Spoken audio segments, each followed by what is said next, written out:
നമസ്കാരം. ബ്രൂവറിയിൽ ഒരിക്കൽ കൂടി കേരള രാഷ്ട്രീയത്തിൽ വിവാദം നുരയുകയാണ്. പാലക്കാട് എലപ്പുള്ളിയിൽ 600 കോടി രൂപ മുടക്കി 500 കിലോ ലിറ്റർ കപ്പാസിറ്റിയുള്ള സംയോജിത മദ്യനിർമ്മാണ യൂണിറ്റ് തുടങ്ങാനാണ് പ്രാരംഭാനുമതിയായിരിക്കുന്നത്. ഒയാസിസ് കമേഴ്ഷ്യൽ പ്രൈവറ്റ് ലിമിറ്റഡിന് അനുമതി നൽകിയതിൽ 2 പ്രധാന പ്രശ്നങ്ങളാണ് പ്രതിപക്ഷം ഉന്നയിക്കുന്നത്. ഡൽഹി മദ്യനയ അഴിമതിയിൽ ഉൾപ്പെട്ട കമ്പനിയായിരുന്നു ഒയാസിസ്. കടുത്ത പരിസ്ഥിതി മലിനീകരണത്തെ തുടർന്ന് ഇവിടെ യൂണിറ്റ് പഞ്ചാബിൽ അടച്ചു പൂട്ടേണ്ടി വന്നിട്ടുണ്ട്. ഈ 2 കാര്യങ്ങൾ എന്ത് കിട്ടി എന്ന ചോദ്യമാണ് ഇന്നും പ്രതിപക്ഷ നേതാവ് ആവർത്തിച്ചത്. ശുദ്ധജല ദൗർലഭ്യം നിലനിൽക്കുന്ന പാലക്കാട്ട് വർഷം 18,000 കോടി ലിറ്റർ ഉൽപാദനത്തിനുള്ള വെള്ളം എവിടെ നിന്ന് എന്നുള്ളതാണ് വിഷയത്തിലെ കാതലായ ചോദ്യം. ശക്തമായ ജനകീയ സമരത്തെ തുടർന്ന് പെപ്സിക്കും കൊക്കക്കോളയ്ക്കും നാടുവിടേണ്ട വന്ന മണ്ണിൽ ജലമൂറ്റ് കമ്പനി വന്നാൽ പ്രത്യാഘാതം അതിരൂക്ഷമാകും. ഈ ചർച്ചയിൽ ശ്രീമതി കെ രേവതി ബാബു എലപ്പുള്ളി പഞ്ചായത്ത് പ്രസിഡന്റാണ് Congress, Shri S K Sajeesh CPM, Shanil Akkara Congress, Shri P Krishnadas BJP, Shri Charlie Paul മദ്യവിരുദ്ധ സമിതി എന്നിവരാണ് ചർച്ചയിൽ പങ്കെടുക്കുന്നത്. ആദ്യം ശ്രീമതി കെ രേവതി ബാബു. എലപ്പുള്ളി പഞ്ചായത്തിലെ വിക്ടറി പേപ്പർ മില്ലിരുന്ന 24 ഏക്കർ സ്ഥലത്താണ് ഈ പുതിയ പ്ലാന്റ് വരാൻ പോകുന്നത്. അതൊരു സംയോജിത മദ്യ യൂണിറ്റാണ്. എഥനോൾ പ്ലാന്റ്, മൾട്ടിഫീഡ് ഡിസ്റ്റിലേഷൻ യൂണിറ്റ്, വിദേശ മദ്യ bottling unit, brewery, malt spirit plant, അതുപോലെ തന്നെ വൈനറി, ബ്രാൻഡി യൂണിറ്റ് തുടങ്ങിയവയെല്ലാം ഉൾക്കൊള്ളുന്ന ഒരു വലിയ പദ്ധതി. 600 കോടി രൂപ മുതൽ മുടക്കാണ് ഇതിന് പ്രതീക്ഷിക്കുന്നത്. പ്രപ്പോസൽ അനുസരിച്ച് ഇത് ഗുണകരമാകുന്ന ഒരു പദ്ധതിയാകുമോ? ഞാൻ അങ്ങനെ ചോദിക്കാൻ കാരണം 2018-ലും എലപ്പുള്ളി പഞ്ചായത്തിൽ തന്നെ ഒരു ബ്രൂവറിക്ക് അനുമതി നൽകിയപ്പോൾ വളരെ ശക്തമായ പ്രതിഷേധവും മറ്റുമൊക്കെ ഉണ്ടായിരുന്നു. പിന്നീട് സർക്കാർ ആ തീരുമാനത്തിൽ നിന്ന് പിന്നോട്ട് പോവുകയാണ് ഉണ്ടായത്. അതെ അതെ പഞ്ചായത്തിനെ സംബന്ധിച്ചിടത്തോളം പഞ്ചായത്തിൽ യാതൊരു വിവരവും ഇതിനെക്കുറിച്ച് ലഭ്യമല്ല. ഒരു അനുമതിക്കായിട്ടും പഞ്ചായത്തിലേക്ക് അവർ അപേക്ഷ നൽകിയിട്ടില്ല. കാരണം ഇത് സാധാരണ ജനങ്ങളെ ബാധിക്കുന്ന എലപ്പുള്ളി പഞ്ചായത്ത് എന്ന് പറയുന്നത് ഒരു വരൾച്ച ബാധിത പ്രദേശമാണ്, ഡ്രൈ ഏരിയ ആണ്. അവിടെ കുടിവെള്ളത്തിന് പോലും കഷ്ടപ്പെടുന്ന ഈ പ്രദേശത്ത് കൊണ്ടുവന്ന് ലക്ഷക്കണക്കിന് ലിറ്റർ ഭൂഗർഭജലം ഊറ്റിയെടുക്കുന്ന ജലചൂഷണം നടത്തുന്ന ഈ ഒരു സംവിധാനം ഇവിടെ വരുന്നതിനോട് പഞ്ചായത്ത് പ്രസിഡന്റ് എന്നുള്ള നിലയ്ക്ക് ജനങ്ങൾക്ക് വേണ്ടി എനിക്ക് പറയാനുള്ളത്, ഇത് ഇവിടെ യാതൊരു കാരണവശാലും അഭികാമ്യമായിട്ടുള്ള ഒരു കമ്പനിയല്ല. ജനങ്ങൾ ഇതിനെ ശക്തമായി നേരിടും എന്നാണ് പറയാനുള്ളത്. അങ്ങനെ നേരിട്ടിട്ട് ഇവിടെ നിന്നും കമ്പനികൾ മാറിപ്പോയിട്ടുള്ള ചരിത്രവും എലപ്പുള്ളിക്കുണ്ട്. ശരി, അല്ല അവിടെ 2 കാര്യങ്ങൾ. ഒന്ന്, ഇപ്പോൾ മന്ത്രിസഭ നൽകിയിരിക്കുന്നത് പ്രാരംഭാനുമതിയാണ്, ലൈസൻസ് കൊടുത്തിട്ടില്ല. അത് എക്സൈസ് ഡിപ്പാർട്ട്മെന്റ് പരിശോധിച്ച് ചെയ്യേണ്ടതാണ്. ആ ലൈസൻസ് കിട്ടുന്നതിന് മുൻപ് വിവിധ അനുമതികൾ, മറ്റ് ആവശ്യമായ എല്ലാ അനുമതികളും വാങ്ങിയതിന് ശേഷം മാത്രമേ ഇക്കാര്യത്തിൽ അന്തിമ അനുമതി അഥവാ ലൈസൻസ് കിട്ടുകയുള്ളൂ. ഇപ്പോൾ കൊടുത്തിരിക്കുന്നത് പ്രാരംഭാനുമതിയാണ്. സ്വാഭാവികമായും പരിസ്ഥിതി പഠനം അടക്കം നടക്കണം. പഞ്ചായത്തിൻ്റെ അക്കാര്യത്തിലെ നിലപാടും അവിടെ പ്രധാനപ്പെട്ടതാണ്. ഒന്നാമത്തെ കാര്യം. 2, ഈ പദ്ധതി അനുസരിച്ച്, ഈ പ്രപ്പോസൽ അനുസരിച്ച് ഒരു തുള്ളി പോലും ഭൂഗർഭജലം ആവശ്യം വരുന്നില്ല. പ്രപ്പോസൽ അനുസരിച്ച് വാട്ടർ അതോറിറ്റിയാണ് വെള്ളം കൊടുക്കുന്നത്. വാട്ടർ അതോറിറ്റി കിൻഫ്ര പാർക്കിന് വേണ്ടി, കഞ്ചിക്കോട് കിൻഫ്ര ഇൻഡസ്ട്രിയൽ പാർക്കിന് വേണ്ടി ഒരു പ്രത്യേക പ്ലാന്റ് മലമ്പുഴയിൽ ഉണ്ടാക്കിയിട്ടുണ്ട്. അതിൽ നിന്നുള്ള 5-1 വെള്ളം മാത്രമേ ഇപ്പോൾ ഉപയോഗിക്കുന്നുള്ളൂ. ബാക്കി വെള്ളം അവിടെ ഉണ്ട്.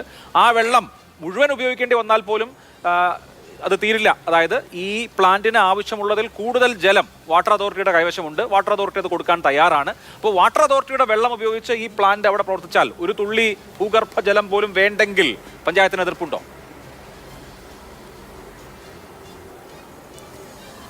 ഈ ന്യൂസ് പരിപാടി തുടങ്ങുന്നതിന് മുൻപ് തന്നെ താങ്കൾ തന്നെ പറയുകയുണ്ടായി പഞ്ചാബിലുണ്ടായ അനുഭവം അല്ലേ?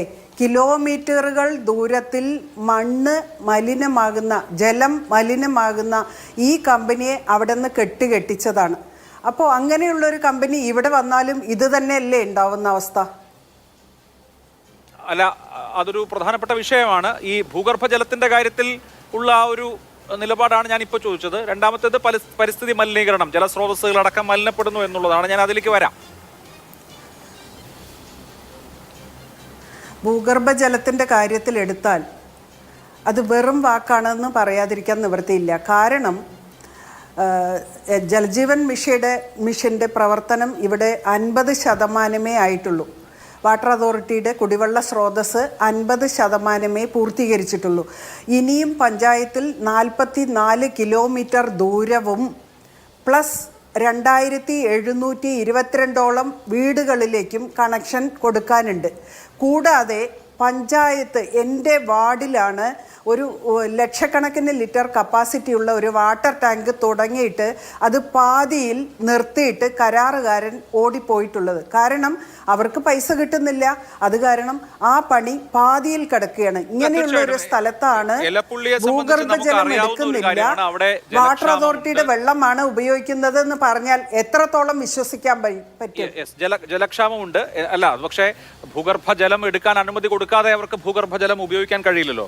നിലവിലെ പ്രപ്പോസൽ അനുസരിച്ച് വാട്ടർ അതോറിറ്റിയുടെ വെള്ളം, മലമ്പുഴയിൽ നിന്നുള്ള വെള്ളം, അത് ഈ ഇൻഡസ്ട്രിയൽ ആവശ്യത്തിന് വേണ്ടിയുള്ള വെള്ളമാണ്, അത് പമ്പ് ചെയ്ത് എത്തിക്കും എന്നുള്ളതാണ് പ്രപ്പോസൽ. ഇനി രണ്ടാമത്തെ കാര്യം ഈ പരിസ്ഥിതി മലിനീകരണം എന്നുള്ളതാണ്. ഈ കമ്പനിക്കെതിരെ താങ്കൾ ശരിയായി സൂചിപ്പിച്ചു. പഞ്ചാബിലെ ഫിറോസ്പൂരിൽ സിറ എന്ന് പറയുന്ന സ്ഥലത്ത് 6 മാസത്തോളം സമരമുണ്ടായി. തുടർന്ന് പഞ്ചാബ് മുഖ്യമന്ത്രി ഭഗവത് മാൻ തന്നെ ഈ പ്ലാന്റ് അടച്ചുപൂട്ടുന്നതായി പ്രഖ്യാപിച്ചു. പക്ഷെ അപ്പോഴും അവിടെയുള്ളൊരു പ്രശ്നം, 2 ഏജൻസികൾ, ഒന്ന് പഞ്ചാബിൻ്റെയും 2 കേന്ദ്രത്തിൻ്റെയും 2 ഏജൻസികൾ ഈ മലിനീകരണം പഠിച്ചു. ഒന്ന് നാഷണൽ ഗ്രീൻ ട്രിബ്യൂണൽ, 2 പഞ്ചാബിലെ പൊല്യൂഷൻ കൺട്രോൾ ബോർഡ് PPCB.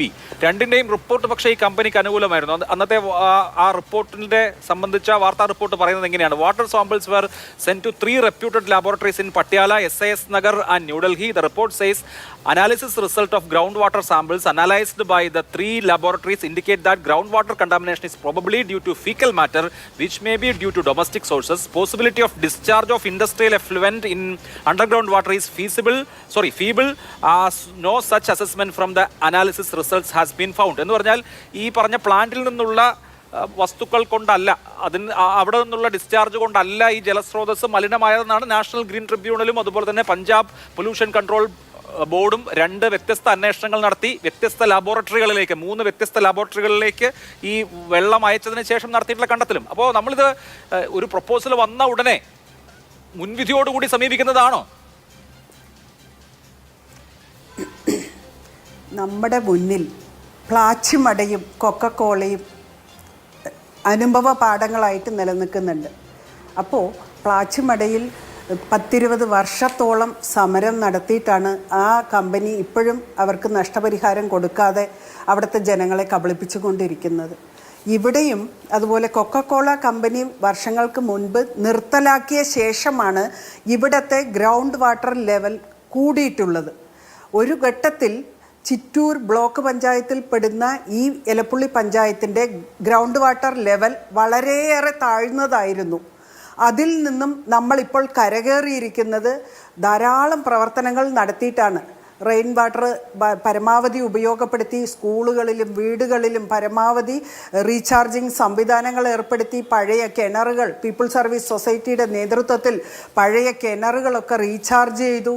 അതുപോലെ കുറേ പൊതുക്കുളങ്ങൾ ഇഞ്ചക്ഷൻ ബോർവെല്ലിലൂടെ ധാരാളം വെള്ളം ഭൂമിക്കടിയിലേക്ക് ഇറക്കി വിട്ടുകൊണ്ട് ഗ്രൗണ്ട് വാട്ടർ ലെവൽ കൂട്ടി ഈ പ്രശ്നം പരിഹരിച്ച് ഘട്ടം ഘട്ടമായിട്ട് കുടിവെള്ളത്തിൻ്റെ സ്രോതസ് ലഭ്യത കൂട്ടിക്കൊണ്ട് വന്ന് ഒരു നല്ലൊരു ലെവലിലേക്ക് എത്തുന്ന സമയത്ത് ഇത്തരം ഒരു കമ്പനിയെ കൊണ്ടുവന്നിട്ട് ഇവിടുത്തെ വളർന്നു വരുന്ന തലമുറയെയും കൃഷിയെയും കുടിവെള്ളത്തെയും ഒക്കെ തകരാറിലാക്കുന്ന തരത്തിലേക്ക് ഈ ഒരു കമ്പനി ഇവിടെ കൊണ്ടുവന്നാൽ തീർച്ചയായിട്ടും പരിസ്ഥിതിക്കും ജനങ്ങൾക്കും കുടിവെള്ളത്തിനും കൃഷിക്കും സർവ്വതിനും നാശം വരുത്തുന്ന ആശങ്കയാണ് പഞ്ചായത്തിനെ സംബന്ധിച്ചുള്ളത്. മുമ്പും സമാനമായ നിലയ്ക്കുള്ള പ്രതിഷേധം ഉണ്ടായിരുന്നു. അതുകൊണ്ട് ഒട്ടും എളുപ്പമാകില്ല എന്നുള്ളത് ഉറപ്പാണ്. അന്തിമ അനുമതി കിട്ടുമോ എന്ന് പോലും അറിയില്ല. ഇനി കിട്ടിയാൽ തന്നെ അവിടെ പ്ലാന്റ് പ്രവർത്തിക്കാനുള്ള ബുദ്ധിമുട്ടുകൾ അനേകമാണ്. ഞാൻ അങ്ങയിലേക്ക് വരാം. ശ്രീ SK സജീഷ്, 2022 ഈ കമ്പനി സർക്കാരിനെ സമീപിച്ചതാണ്. അന്നത്തെ മദ്യനയം അനുസരിച്ച് അത് സാധ്യമായിരുന്നില്ല. 2023-24 മദ്യനയം പ്രകാരം അതിലെ 24ാമത്തെ ക്ലോസ് അനുസരിച്ച് ബ്രൂവറികൾക്കും ഇതുപോലെയുള്ള യൂണിറ്റുകൾക്കും അനുമതി നൽകാം. അപ്പോൾ സർക്കാരിന് വിശദീകരിക്കാൻ ഇത് നയപ്രകാരമുള്ള കാര്യമാണ് എന്ന്. ഈ ഒയാസിസ് എന്ന് പറയുന്ന കമ്പനി കുപ്രസിദ്ധമാണ്. ആ കമ്പനി നിരവധി അന്വേഷണങ്ങൾക്ക് വിധേയമായിട്ടുണ്ട്. ഡൽഹി മദ്യനയ കേസിൽ മറ്റാരുമല്ല അരവിന്ദ് കെജ്രിവാളും മനീഷ് സിസോദിയയും തന്നെയാണ് അകത്ത് കിടന്നിട്ടുള്ളത്. അതായത് ഇതുപോലെയുള്ള കമ്പനികളിൽ നിന്ന് കിക്ക് ബാക്സ് വാങ്ങിച്ചു, പണം വാങ്ങിച്ച നയം അതിനനുസൃതമായി മാറ്റി എന്ന ആരോപണത്തിൽ, എന്ന അന്വേഷണത്തിലാണ് കെജ്രിവാൾ അടക്കം അകത്തുപോയത്. ഇവിടെ ഇപ്പോൾ നോക്കൂ, അതേ കമ്പനി കേരളത്തിലേക്ക് വരുമ്പോൾ നയം മാറിയത് ഈ കമ്പനി വന്നതുകൊണ്ടാണോ എന്ന് പോലും ഒരു പക്ഷേ ആളുകൾക്ക് ചോദിക്കാം. അതുകൊണ്ടാണ് VD സതീശൻ ആവർത്തിച്ച് ചോദിക്കുന്നത്, എത്ര കിട്ടി എന്ന് പറഞ്ഞാൽ മതിയെന്ന്. അല്ല, ശ്രീ VD സതീശൻ, ശ്രീ അഭിലാഷ് കേൾക്കാമല്ലോ? കേൾക്കാം. ശ്രീ വി ഡി സതീശൻ അങ്ങനെ പറയുന്നതിൽ അത്ഭുതപ്പെടാനില്ല. എല്ലാത്തിലും എന്ത് കിട്ടി തനിക്കെന്ത് കിട്ടും എന്ന് മാത്രം കൂട്ടരായതുകൊണ്ട് അവർക്ക് അങ്ങനെ മാത്രമേ തോന്നൂ. എന്നാൽ കേരളത്തിൽ ഇടതുപക്ഷയുടെ ഗവൺമെന്റാണ് ഭരിക്കുന്നത്. ജനങ്ങൾക്ക് എന്ത് സൗകര്യം വേണ്ടി കഴിയും, ഈ നാടിന് എന്ത് മുന്നേറ്റം ഉണ്ടാക്കാൻ വേണ്ടി കഴിയും എന്ന താല്പര്യം മുന്നണി ഉയർത്തിപ്പിടിക്കും. അത് കോൺഗ്രസിന്റെ കൊണ്ട് എല്ലാവരും അങ്ങനെയാണ് എന്ന് തോന്നുന്നതാണ്. അതിനപ്പുറത്തേക്ക് നാം കാണേണ്ടത് കേരളത്തിൽ നമുക്കറിയാം ഇപ്പോ ഇങ്ങോട്ട് വരുന്ന ഈ പറഞ്ഞ അല്ല സജീഷ്, അതിലെ ആദ്യത്തെ പ്രശ്നം ശരി വന്നു, ഈ കമ്പനി വന്നു, ഇപ്പൊ നാടിന് എന്ത് നേട്ടം എന്നതിന്റെ അടിസ്ഥാനത്തിലാണ്, അല്ലാതെ ഞങ്ങൾക്ക് എന്ത് കിട്ടി എന്നുള്ളതല്ല മാനദണ്ഡം എന്ന് പറയുമ്പോൾ ഈ കമ്പനി, ഒന്നാമത്തെ വിഷയം, ഈ കമ്പനി ഒയാസിസ് എന്ന് പറയുന്ന കമ്പനി അന്വേഷണങ്ങൾ നേരിടുന്ന ദുരൂഹ പശ്ചാത്തലമുള്ള കമ്പനിയാണ്. ഒരുപാട് സംസ്ഥാനങ്ങളിൽ അവർ ഇത് സമാനമായ ഏർപ്പാടുകൾ നടത്തുന്നുണ്ട് എന്നുള്ളത് ശരി തന്നെ. അവർ ഭരണാധികാരികൾക്ക് പണം കൊടുത്തതിൻ്റെയും പണം കൊടുത്ത് നയം മാറ്റിച്ചതിൻ്റെയും അവർക്ക് അനുകൂലമായി നിലപാട് സ്വീകരിച്ചതിൻ്റെയും ഒക്കെ കഥകൾ, അന്വേഷണങ്ങളൊക്കെ അന്തരീക്ഷത്തിലുള്ളപ്പോൾ, പബ്ലിക് ഡൊമൈനിലുള്ളപ്പോൾ ഈ കമ്പനി കേരളത്തിലേക്ക് വരികയാണ്, ഈ കമ്പനി ഒരു അപേക്ഷ നൽകുകയാണ്, ആ കമ്പനിയുടെ അപേക്ഷ സർക്കാർ അനുമതി നൽകി അത് നടത്തട്ടെ എന്ന നിലപാട് സ്വീകരിക്കുകയാണ്. അപ്പോൾ ഒന്നാമത്തെ പ്രശ്നം എങ്ങനെ ഈ കമ്പനി എന്നുള്ളതാണ്. ശ്രീ അഭിലാഷ്, രണ്ട് കാര്യങ്ങൾക്ക് എനിക്ക് മറുപടി പറയേണ്ടതുണ്ട്. ഒന്ന്, നേരത്തെ ഇവിടെ പഞ്ചായത്ത് പ്രസിഡന്റ്, കോൺഗ്രസിന്റെ പഞ്ചായത്ത് പ്രസിഡന്റ് സൂചിപ്പിച്ച കാര്യങ്ങൾക്കും അതോടൊപ്പം താങ്കളുടെ ചോദ്യത്തിനും മറുപടി പറയേണ്ടതുണ്ട്. ഒന്ന്, നിലവിലുള്ള എല്ലാ നിയമങ്ങളും നിബന്ധനകളും നിർബന്ധമായും പാലിച്ചുകൊണ്ടാണ് പ്രാരംഭ അനുമതി ഗവൺമെന്റ് നൽകിയിട്ടുള്ളത്.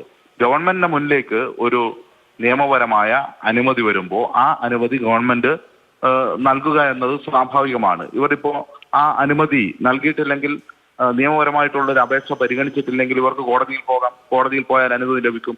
ഇനി നിയമവിരുദ്ധമായിട്ടാണ് ഇവർക്ക് അനുമതി കൊടുത്തതെങ്കിൽ അവിടെയും കോടതിയിൽ പോകാം. അതിനൊന്നും യാതൊരു പ്രയാസവും ഇതിന്റെ മുന്നിൽ നിൽക്കുന്നില്ല.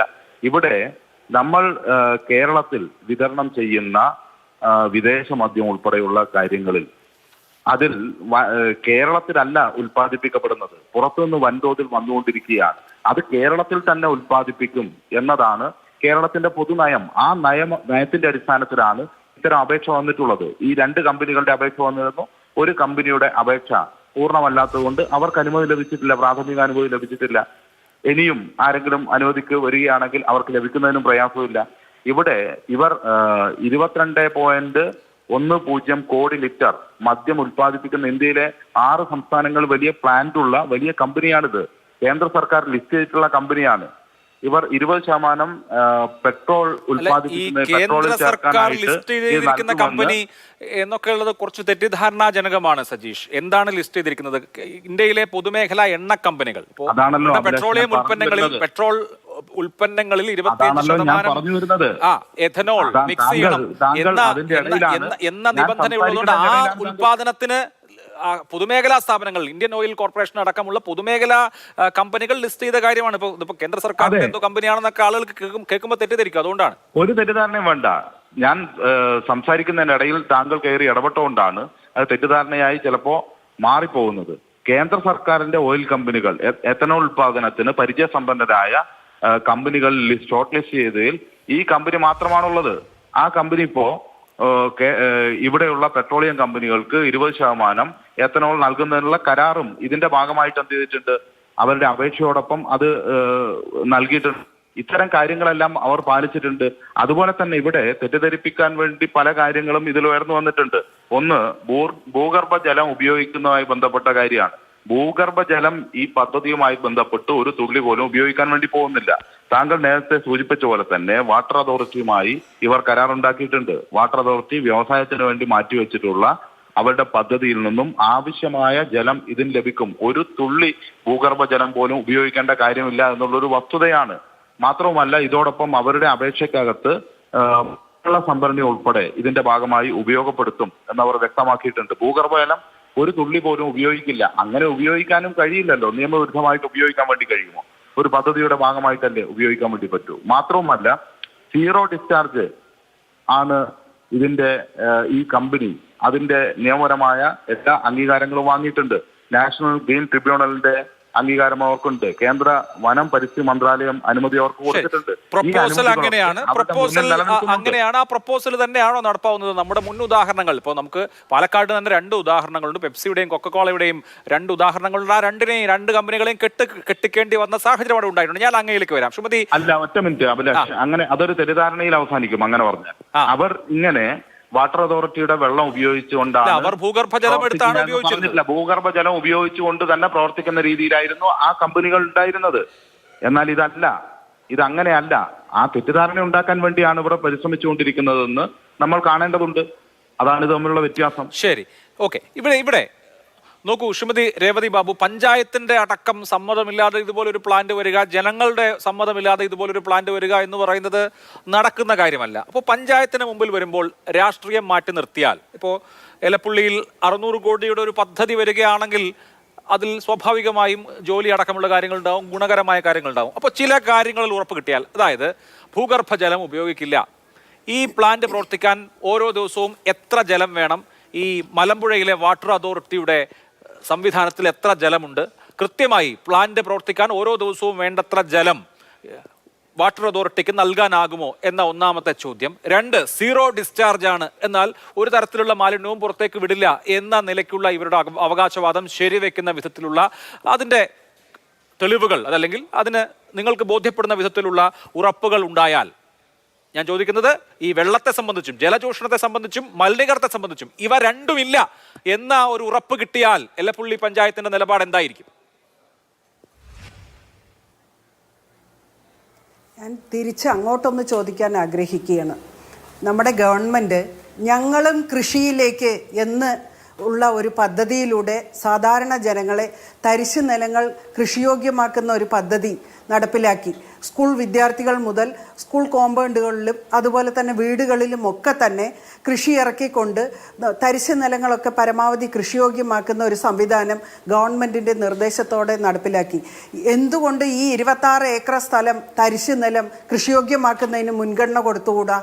നമ്മുടെ പഞ്ചായത്ത് എന്ന് പറയുന്നത് കാർഷിക മേഖലയ്ക്ക് ഇമ്പോർട്ടൻസ് കൊടുത്തുകൊണ്ടുള്ള ഒരു പഞ്ചായത്താണ്.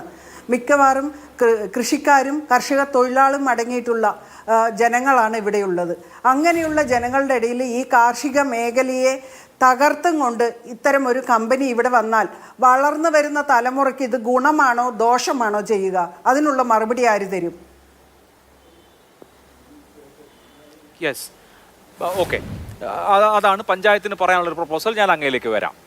ശ്രീ പി കൃഷ്ണദാസ്, ഈ പ്ലാന്റ് കേരളത്തിൽ വരുമോ വരില്ലയോ എന്നുള്ളത് ഇനി ഉള്ള കാലത്ത് അറിയാനിരിക്കുന്ന കാര്യമാണ്. പക്ഷേ വിവിധ സംസ്ഥാനങ്ങളിൽ BJP ഭരിക്കുന്നത് അടക്കമുള്ള വിവിധ സംസ്ഥാനങ്ങളിൽ ഈ രംഗത്ത് ഉള്ള ആളുകളാണിവർ.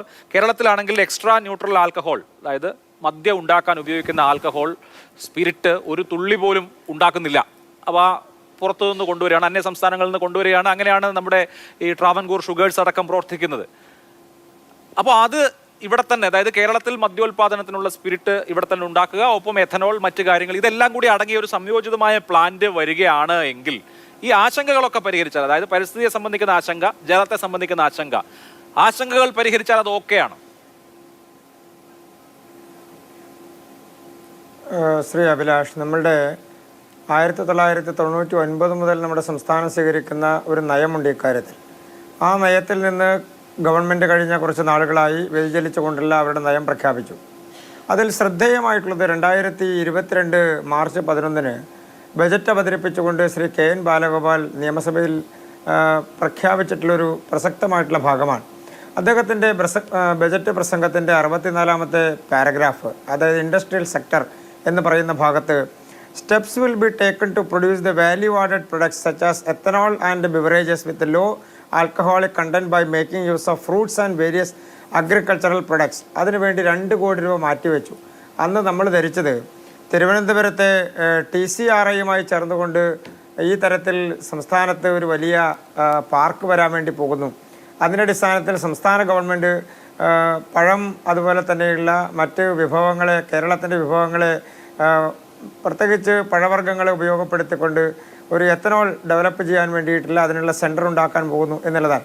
നല്ല കാര്യം തന്നെ. കേരളത്തിൽ അത്തരത്തിലുള്ള വ്യവസായങ്ങൾ ഉണ്ടാകുന്നത് സ്വാഭാവികമായും അംഗീകരിക്കാതിരിക്കാൻ കഴിയില്ല. പക്ഷേ അത് 2 വർഷമായി നടത്തുന്ന ഒരു ഹോംവർക്കിൻ്റെ ഭാഗമായി ഒയാസിസ് കമ്പനിക്കുള്ളൊരു പ്രതലമൊരുക്കലായിരുന്നു, ഒരു നിലം ഉഴുതുമറിക്കലായിരുന്നു എന്നുള്ളത് നമ്മൾ ഇപ്പോഴാണ് പുറത്തു വന്നപ്പോൾ മനസ്സിലായത്.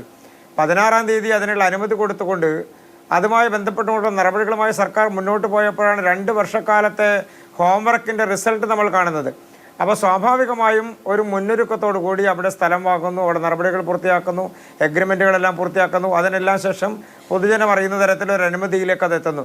അപ്പോൾ ഇതിന് പിന്നിൽ നടന്നിട്ടുള്ള പ്രവർത്തനങ്ങളെ സംബന്ധിച്ച്, അതുമായി ബന്ധപ്പെട്ടുള്ള നടപടികളെ സംബന്ധിച്ച് ഒരു ദുരൂഹതയുണ്ട് എന്ന് പറയുന്നതിന് പിന്നിൽ മറ്റൊന്നുമല്ല.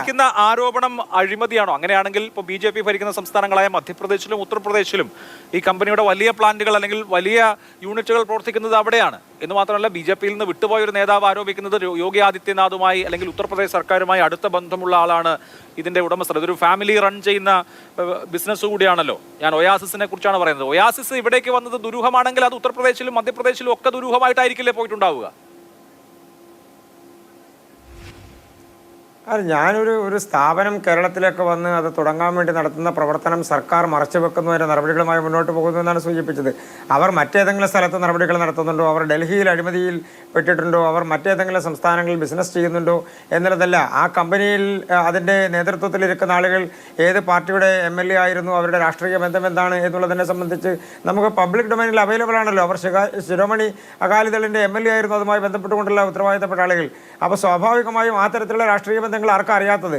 അപ്പോൾ അതിനെക്കുറിച്ചല്ല ഞാൻ സൂചിപ്പിച്ചത് കേരളത്തിലെ ഗവൺമെൻറ് നയവ്യതിയാനം വരുത്തിക്കൊണ്ട് ബജറ്റിൽ മുന്നേർ തന്നെ ഒരു പദ്ധതി പ്രഖ്യാപിക്കുന്ന തരത്തിൽ വലിയ ധാരണയുണ്ടാക്കി ജനങ്ങൾക്ക് വലിയ ആശ കൊടുത്ത് ആ തരത്തിൽ പഴവർഗ്ഗങ്ങൾ ഉൽപ്പാദിപ്പിക്കുന്ന പൈനാപ്പിൾ കൃഷി ചെയ്യുന്ന, ടാപ്പിയോക്ക കൃഷി ചെയ്യുന്ന, അതായത് നമ്മുടെ നാട്ടിലെ സാധാരണ കർഷകർ, അത് ആ കർഷകർ നടത്തുന്ന പ്രവർത്തനത്തിന് വലിയ ഗുണകരമാകാൻ പോകുന്നു എന്ന് പറയുന്ന പ്രവർത്തനത്തിന്റെ പിൻബലത്തിൽ നിന്നത് ഈ ഒയാസിസ് കമ്പനി ആയിരുന്നു എന്നാണ് നാം മനസ്സിലാക്കുന്നത്. താങ്കളുടെ ചോദ്യം മനസ്സിലായി. ശ്രീ ചാർലി പോൾ, ഇങ്ങനൊരു മദ്യനിർമ്മാണ യൂണിറ്റ് കേരളത്തിൽ വരുന്നത് കൊണ്ട് സവിശേഷമായി എന്തെങ്കിലും മാറ്റം ഉണ്ടാവുമോ? കാരണം ഇപ്പോൾ കേരളത്തിലെ ബാറുകൾക്കും കേരളത്തിലെ ഔട്ട്ലെറ്റുകൾക്കും ഒക്കെ മദ്യം സപ്ലൈ ചെയ്യുന്നത് ആ മദ്യം ചെയ്യാനുള്ള കുത്തക അവകാശമുള്ളത് ബെവറേജസ് കോർപ്പറേഷനാണ്. സർക്കാരിൻ്റെ കുത്തകയിലാണ് മദ്യ വിതരണം നടക്കുന്നത്. അപ്പോൾ ഇവിടെ ഉൽപ്പാദിപ്പിച്ചാലും ഇവിടെ ഉൽപ്പാദിപ്പിച്ചില്ലെങ്കിലും ഈ കുത്തക കമ്പനി തന്നെയാണ് അല്ലെങ്കിൽ കുത്തക അവകാശമുള്ള സർക്കാർ സ്ഥാപനം തന്നെയാണ് എല്ലായിടത്തേക്കും മദ്യം സപ്ലൈ ചെയ്യുന്നത്. അപ്പോൾ ഇവിടെ മദ്യം സ്പിരിറ്റ് ഇവിടെ തന്നെ ഉണ്ടാക്കുന്നു എന്നുള്ളത് കൊണ്ട് പ്രത്യേകമായി മദ്യ ലഭ്യത കൂടുന്നുണ്ടോ? തീർച്ചയായിട്ടും. ഒന്ന്, ഈ സർക്കാരിൻ്റെ പ്രഖ്യാപിത മദ്യനയം ഒരു തുള്ളി മദ്യം പോലും കൂടുതൽ ലഭ്യമല്ലാത്ത രീതി കേരളത്തിൽ ഉണ്ടാക്കുമെന്നാണ്. മദ്യം വലിയ സാമൂഹ്യ വിപത്താന്ന് പറഞ്ഞ സർക്കാരാണ് നിരന്തരമായി ആ നയത്തെ ലംഘിക്കുന്നത്. ഞാൻ മറ്റു നിയമപരമായ 1-2 കാര്യങ്ങൾ പറയാം. എക്സൈസ് മന്ത്രി പറഞ്ഞത് മദ്യനയത്തിൻ്റെ 24-ാം ചട്ടപ്രകാരം എക്സ്ട്രാ ന്യൂട്രൽ ആൽക്കഹോൾ ഉണ്ടാക്കാനുള്ള അനുമതിയാണ് കൊടുത്തിട്ടുള്ളതെന്നാണ്. അത് നമ്മൾ വിചാരിക്കുന്നത് അത് മാത്രമല്ല, ഇവിടെ multi feed distillation unit, Indian നിർമ്മിത വിദേശ മദ്യ boating unit, brewery, malt spirit plant, brandy unit, winery unit, ഇങ്ങനെ 6 എണ്ണത്തിനാണ് അനുമതി കൊടുത്തേക്കുന്നത്. ഞാൻ അതിനോട് ചേർത്ത് പറയേണ്ട കാര്യം, ഇതൊരു പ്രാഥമിക അനുമതി അല്ലെങ്കിൽ തത്വത്തിൽ അംഗീകാരം എന്നാണ് പറയുന്നത്. അങ്ങനെ ഒരു അംഗീകാരമുണ്ടോ? നമ്മൾ 1965 എക്സൈസ് നിയമത്തിലും 1967 ബ്രൂവറി നിയമത്തിലും അങ്ങനെ ഒരു അനുമതിയുടെ കാര്യമില്ല. ഉത്തരവ് നൽകി കഴിഞ്ഞാൽ പിന്നീട് നടപടിക്രമം പാലിച്ചാൽ മന്ത്രിസഭാ യോഗം ഇക്കാര്യത്തിലുള്ള പ്രാരംഭ അനുമതി നൽകി എന്നാണ് സർക്കാർ ഉത്തരവിൽ നിന്ന് വ്യക്തമാവുന്നത്. ഇനി മറ്റനുമതികളുടെ ആവശ്യമുണ്ട്. ലൈസൻസ് കൊടുക്കേണ്ടത് സ്വാഭാവികമായി ഇനിയല്ലേ? ലൈസൻസ് കൊടുത്തിട്ടില്ലല്ലോ. തീർച്ചയായിട്ടും ഇല്ല. പക്ഷെ അത് കിട്ടണമെങ്കിൽ അവിടെ കൂടി വേറൊരു കാര്യം കൂടി ഉന്നയിക്കുന്നുണ്ട്. 1999 EK നായനാർ മുഖ്യമന്ത്രി ആയിരിക്കുമ്പോൾ പുതിയ ലിസ്റ്ററി തുടങ്ങണ്ടെന്ന് പറഞ്ഞിരുന്നു. അതൊരു മന്ത്രിസഭാ തീരുമാനമായിരുന്നു. ആ മന്ത്രിസഭാ തീരുമാനത്തിന്റെ പശ്ചാത്തലത്തിലാണ് 2008 അന്നത്തെ മുഖ്യമന്ത്രിയായിരുന്ന VS അച്യുതാനന്ദൻ 110 ബ്രൂവറികൾ അനുവദിക്കാനുള്ള അപേക്ഷ വന്നപ്പോൾ അത് നിരാകരിച്ചത്. അത് സുപ്രീം കോടതി വരെ പോയപ്പോഴും ഈ മന്ത്രിസഭയുടെ തീരുമാനം അവർ അഫിഡവിറ്റായിട്ട് ഫയൽ ചെയ്തത്. ഈ തീരുമാനത്തെ മറികടക്കണമെങ്കിൽ സർക്കാരിന്റെ റൂൾസ് ഓഫ് ബിസിനസ്സിലെ ചട്ടം ഇതനുസരിച്ച് ഒരു മന്ത്രിസഭ എടുത്ത തീരുമാനം മറ്റൊരു മന്ത്രിസഭ റദ്ദാക്കി പുനരായിട്ട് പറയണം. അങ്ങനെ തീരുമാനം എടുത്തിട്ടുണ്ടോ? മറ്റൊരു കാര്യം, മുന്നണിയിലെ മന്ത്രിസഭയിലെ ചർച്ച നടത്തിയിട്ടുണ്ടോ? അതിന് അതീവ രഹസ്യമായിട്ട് ഇവർക്ക് എങ്ങനെ മാത്രം ഇതിന് അനുമതി കിട്ടി? ഇനി ഈ നടപടിക്രമം അനുസരിച്ച് 1967 ബ്രൂവറി അനുവദിക്കുന്ന റൂൾ പറയുന്നുണ്ട്. എക്സൈസ് ജില്ലാ മേധാവി ഡെപ്യൂട്ടി കമ്മീഷണർ വിശദമായി പദ്ധതി രേഖ സമർപ്പിക്കണം. എത്ര ഏക്കർ സ്ഥലം, വില്ലേജ്, സർവേ വിവരം, കരടച്ച രസീത്, ജലവൈദ്യുതി ലഭ്യത, തദ്ദേശ സ്വയംഭരണ സ്ഥാപനത്തിന്റെ ലൈസൻസ്, പരിസ്ഥിതി വകുപ്പിന്റെ നിരാക്ഷേപ പത്രം,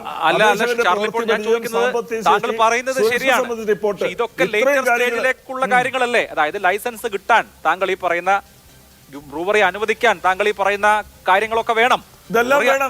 അതെ, ബ്രൂവറി അനുവദിച്ചിട്ടില്ലല്ലോ, ഇപ്പോ പ്രാരംഭ അനുമതിയാണുള്ളത്. അപ്പോ ഈ പറഞ്ഞ കമ്പനി ഈ അനുമതികളൊക്കെ വാങ്ങിയാൽ, താങ്കൾ ഈ സൂചിപ്പിച്ച അനുമതികളൊക്കെ വാങ്ങിയാൽ അവർക്ക് ബ്രൂവറിക്കുള്ള ലൈസൻസ് കിട്ടും. സിമ്പിൾ ആണ്.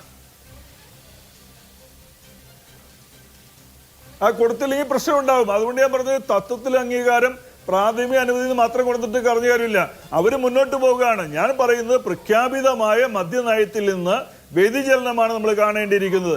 അത് കൂടുതൽ മദ്യം ഈ രാജ്യത്ത് ഈ ഗവൺമെന്റ് അധികാരത്തിൽ വന്ന ശേഷം നടപ്പാക്കിയ എല്ലാ പദ്ധതിയും നമ്മളെന്താ പറഞ്ഞത്? ലഹരി രഹിതമായ നവകേരളം സൃഷ്ടിക്കുമെന്ന, ലഹരി വിമുക്ത കേരളം സൃഷ്ടിക്കുന്ന. ഇപ്പൊ എന്താ സ്ഥിതി? ലഹരിയാസക്ത കേരളമാണ് സൃഷ്ടിക്കുന്നത്. ഇതുവരെയുള്ള കാലഘട്ടം എടുത്തു നോക്കി, എല്ലാ നടപടികളും മദ്യത്തിന് അനുകൂലമായി, മദ്യരാജാക്കന്മാർക്ക് അനുകൂലമായി എടുത്ത തീരുമാനങ്ങളാ. ബീവറേജ് ഔട്ട്ലെറ്റുകൾ പൂട്ടിക്കൊണ്ടിരുന്നത് നമ്മൾ നോക്കുക. ഈ ഗവൺമെന്റ് 2016 അധികാരത്തിൽ വരുമ്പോൾ 29 പഞ്ചനക്ഷത്ര ബാറുകളും 302 ബീവറേജ് ഔട്ട്ലെറ്റുകളും മാത്രമേ ഉണ്ടായിരുന്നുള്ളൂ. ഇന്ന് സ്ഥിതി ആകെ മാറിയില്ലേ? ആ 10% ബീവറേജ് ഔട്ട്ലെറ്റ് പൂട്ടി നിർത്തലാക്കി, ദൂരപരിധി നിയമം റദ്ദാക്കി, തദ്ദേശ സ്വയംഭരണ സ്ഥാപനങ്ങൾക്ക് പ്രദേശത്ത് മദ്യശാല വേണ്ട തീരുമാനിക്കുന്ന അധികാരം റദ്ദാക്കി, പോലീസ് ക്യാന്റീനുകൾക്ക് ലൈസൻസ് കൊടുത്തു, ആഭ്യന്തര ലോഞ്ചുകളിൽ ഒക്കെ മദ്യം കൊടുക്കാനുള്ള ഏർപ്പാടാക്കി. അങ്ങനെ എല്ലായിടത്തും ദേശീയ സംസ്ഥാന പാതകൾ ഡീനോട്ടിഫൈ ചെയ്ത് അവിടെയൊക്കെ മദ്യം കൊടുക്കാനുള്ള സംവിധാനം അവര് ഉണ്ടാക്കിയെടുക്കുകയും ചെയ്തത്. എല്ലാ തീരുമാനങ്ങളും കഴിഞ്ഞ ഒരു 5-6 കൊല്ലത്തിനിടയിൽ ഉയർന്നിട്ടുണ്ട്. കൂടുതൽ ഇവിടെ പറഞ്ഞതുപോലെ കൂടുതൽ ഇടങ്ങളിൽ മദ്യം കിട്ടുന്ന വിധത്തിലൊക്കെയുള്ള മാറ്റങ്ങൾ ഉണ്ടായിട്ടുണ്ട്. അത് വസ്തുതയാണ്. പറയുന്ന മദ്യവർജന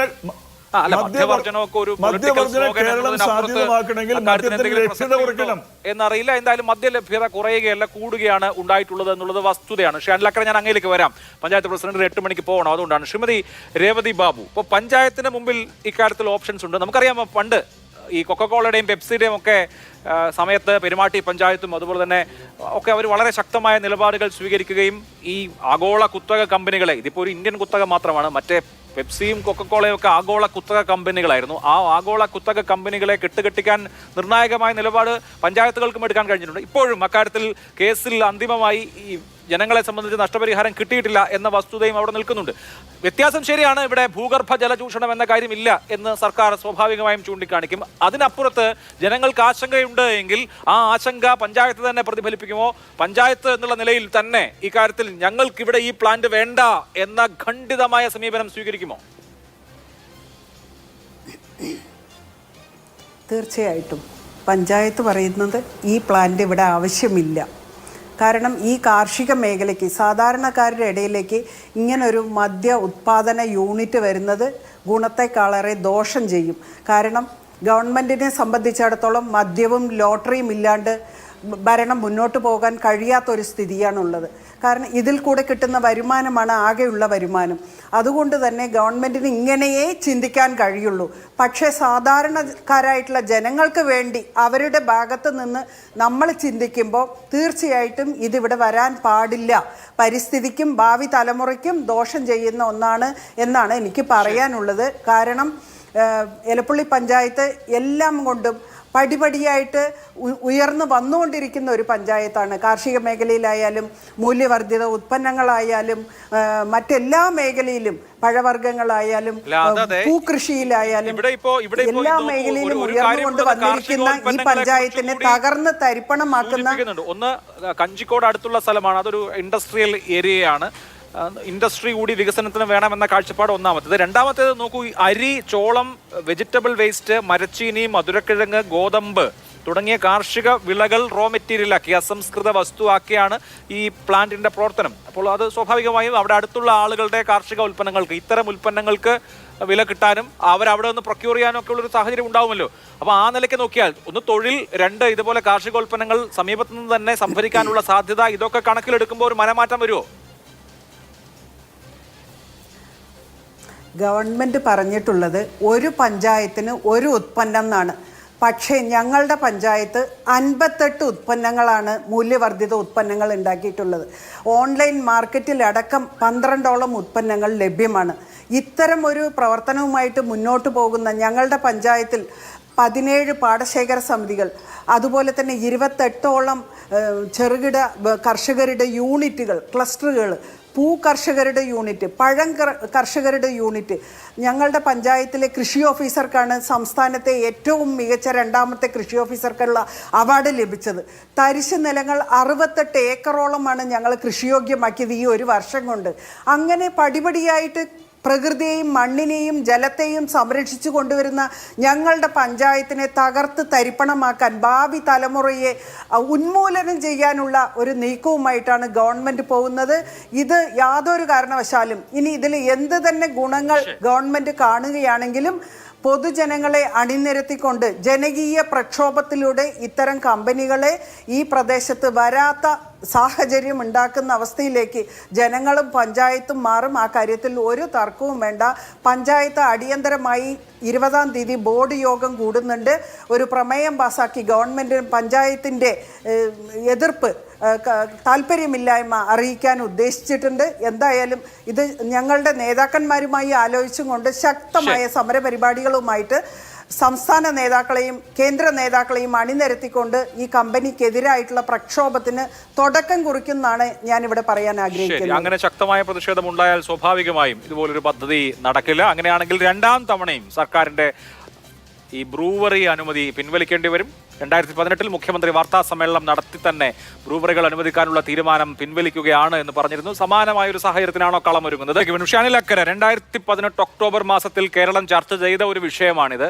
അന്ന് ബ്രൂവറികൾ അനുവദിക്കാൻ അന്നത്തെ സർക്കാർ, 1ാം പിണറായി സർക്കാർ തീരുമാനിച്ചിരുന്നു. പിന്നീട് ആ തീരുമാനം പിൻവലിച്ചു. മുഖ്യമന്ത്രി തന്നെ വാർത്താ സമ്മേളനം വിളിച്ചു പറഞ്ഞത് ഇങ്ങനെ അനുമതി കൊടുത്തതിൽ തെറ്റൊന്നുമില്ല, പക്ഷേ ഇപ്പോഴത്തെ സാഹചര്യത്തിൽ ഒരു രാഷ്ട്രീയ സമവായം ഉണ്ടാക്കാൻ വേണ്ടി ഞങ്ങൾ ആ തീരുമാനം പിൻവലിക്കുന്നു. ഇനി പുതിയ യൂണിറ്റുകൾ പിന്നീട് അനുവദിക്കും എന്ന് പറഞ്ഞിരുന്നു. അതായത് അന്ന് തന്നെ പറഞ്ഞിരുന്നു ഇനി ഒരു അവസരം വരുമ്പോൾ യൂണിറ്റുകൾ അനുവദിക്കും എന്ന്. അത് 1ാം പിണറായി സർക്കാരിൻ്റെ കാലത്ത് നടന്നില്ല, പക്ഷേ 2ാം പിണറായി സർക്കാരിൻ്റെ 4ാമത്തെ വർഷം നടക്കുന്നു.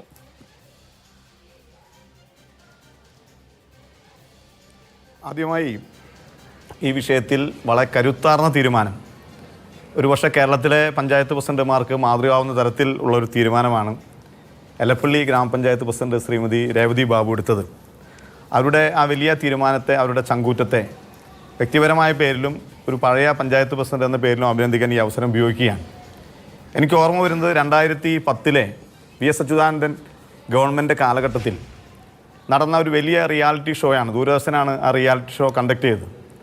ആ റിയാലിറ്റി ഷോ കേരളത്തിലെ 1000-ഓളം വരുന്ന പഞ്ചായത്തുകളിലൂടെ സഞ്ചരിച്ചതിന് ശേഷം മികച്ച ഗ്രാമപഞ്ചായത്തായി, കേരളത്തിലെ ഗ്രീൻ കേരള റിയാലിറ്റി ഷോയിൽ ഏറ്റവും മികച്ച ഗ്രാമപഞ്ചായത്തായി തിരഞ്ഞെടുത്ത എൻ്റെ ഓർമ്മയിൽ എലപ്പള്ളി ഗ്രാമപഞ്ചായത്തിനെയാണ്. ആ എലപ്പള്ളി ഗ്രാമപഞ്ചായത്തിൻ്റെ മറ്റൊരു സവിശേഷത, ബഹുമാനായ ശശി തരൂരും അതുപോലെ തന്നെ ശ്രീ പ്രകാശ് കാരാട്ടിനും ജന്മം നൽകിയ ഒരു പഞ്ചായത്ത് കൂടിയാണ് എലപ്പള്ളി എന്നാണ് ഞാൻ വിശ്വസിക്കുന്നത്. അപ്പം അങ്ങനെ ഒരു ഗ്രാമപഞ്ചായത്തിൽ നേരത്തെ പഞ്ചായത്ത് പ്രസിഡന്റ് പറഞ്ഞതുപോലെ തന്നെ നിരവധിയായ വിഷയങ്ങൾ ഏറ്റെടുത്തുകൊണ്ട്, പ്രത്യേകിച്ച് ഗ്രാമീണ മേഖലയിലെ വിഭവങ്ങൾ ശേഖരിച്ച് സമ്പത്തുണ്ടാക്കുന്ന കാര്യത്തിൽ വളരെ മുന്നോട്ട് പോയൊരു പഞ്ചായത്തിനെ അതിൻ്റെ 1ാമത്തെ ഉൽപ്പന്നം അത് മദ്യമെന്ന രീതിയിൽ മാറ്റാൻ പോകുന്ന ഈ പിണറായി 2ാം സർക്കാരിൻ്റെ നീക്കത്തെ എന്ത് വില കൊടുത്തും എതിർക്കും എന്നുള്ളത് കേരള പ്രദേശ് കോൺഗ്രസ് കമ്മിറ്റിക്ക് വേണ്ടി പറയാനും, അതുപോലെ തന്നെ ആ പ്രദേശവുമായി വ്യക്തിപരമായ ബന്ധമുള്ള ഒരാളെന്ന രീതിയിൽ 2 ദിവസത്തിനകം തന്നെ ആ പഞ്ചായത്ത് ഓഫീസിൽ പോയി പഞ്ചായത്ത് പ്രസിഡന്റിനെ കണ്ട് ഒരു 10-15 വർഷക്കാലത്തെ തദ്ദേശ സ്വയംഭരണ സ്ഥാപനങ്ങളുമായി ബന്ധപ്പെട്ടുള്ള എൻ്റെ എക്സ്പീരിയൻസ് വെച്ചുകൊണ്ട് അവരുമായി ഷെയർ ചെയ്തുകൊണ്ട് ഇതെങ്ങനെ ആ പദ്ധതി അവിടെ നടപ്പിലാക്കാതിരിക്കാനുള്ള നടപടികളുമായി പോകും എന്നതിനെക്കുറിച്ചുള്ള ആശയവിനിമയം അവരുമായി നടത്തുന്ന എന്നുകൂടി ഈ മാതൃഭൂമിയുടെ ചർച്ചാവേള ഞാൻ ഉപയോഗിക്കുകയാണ്. ഇവിടെ നേരത്തെ പറഞ്ഞതുപോലെ തന്നെ 1ാം പിണറായി സർക്കാരിൻ്റെ കാലഘട്ടത്തിലാണ് ശ്രീ രമേശ് ചെന്നിത്തല വളരെ ശക്തമായി ആ കാലഘട്ടത്തിൽ ആ വിഷയത്തെ എതിർക്കുകയും സർക്കാരിന് പിന്നോട്ട് പോകേണ്ടതായി വന്നത്.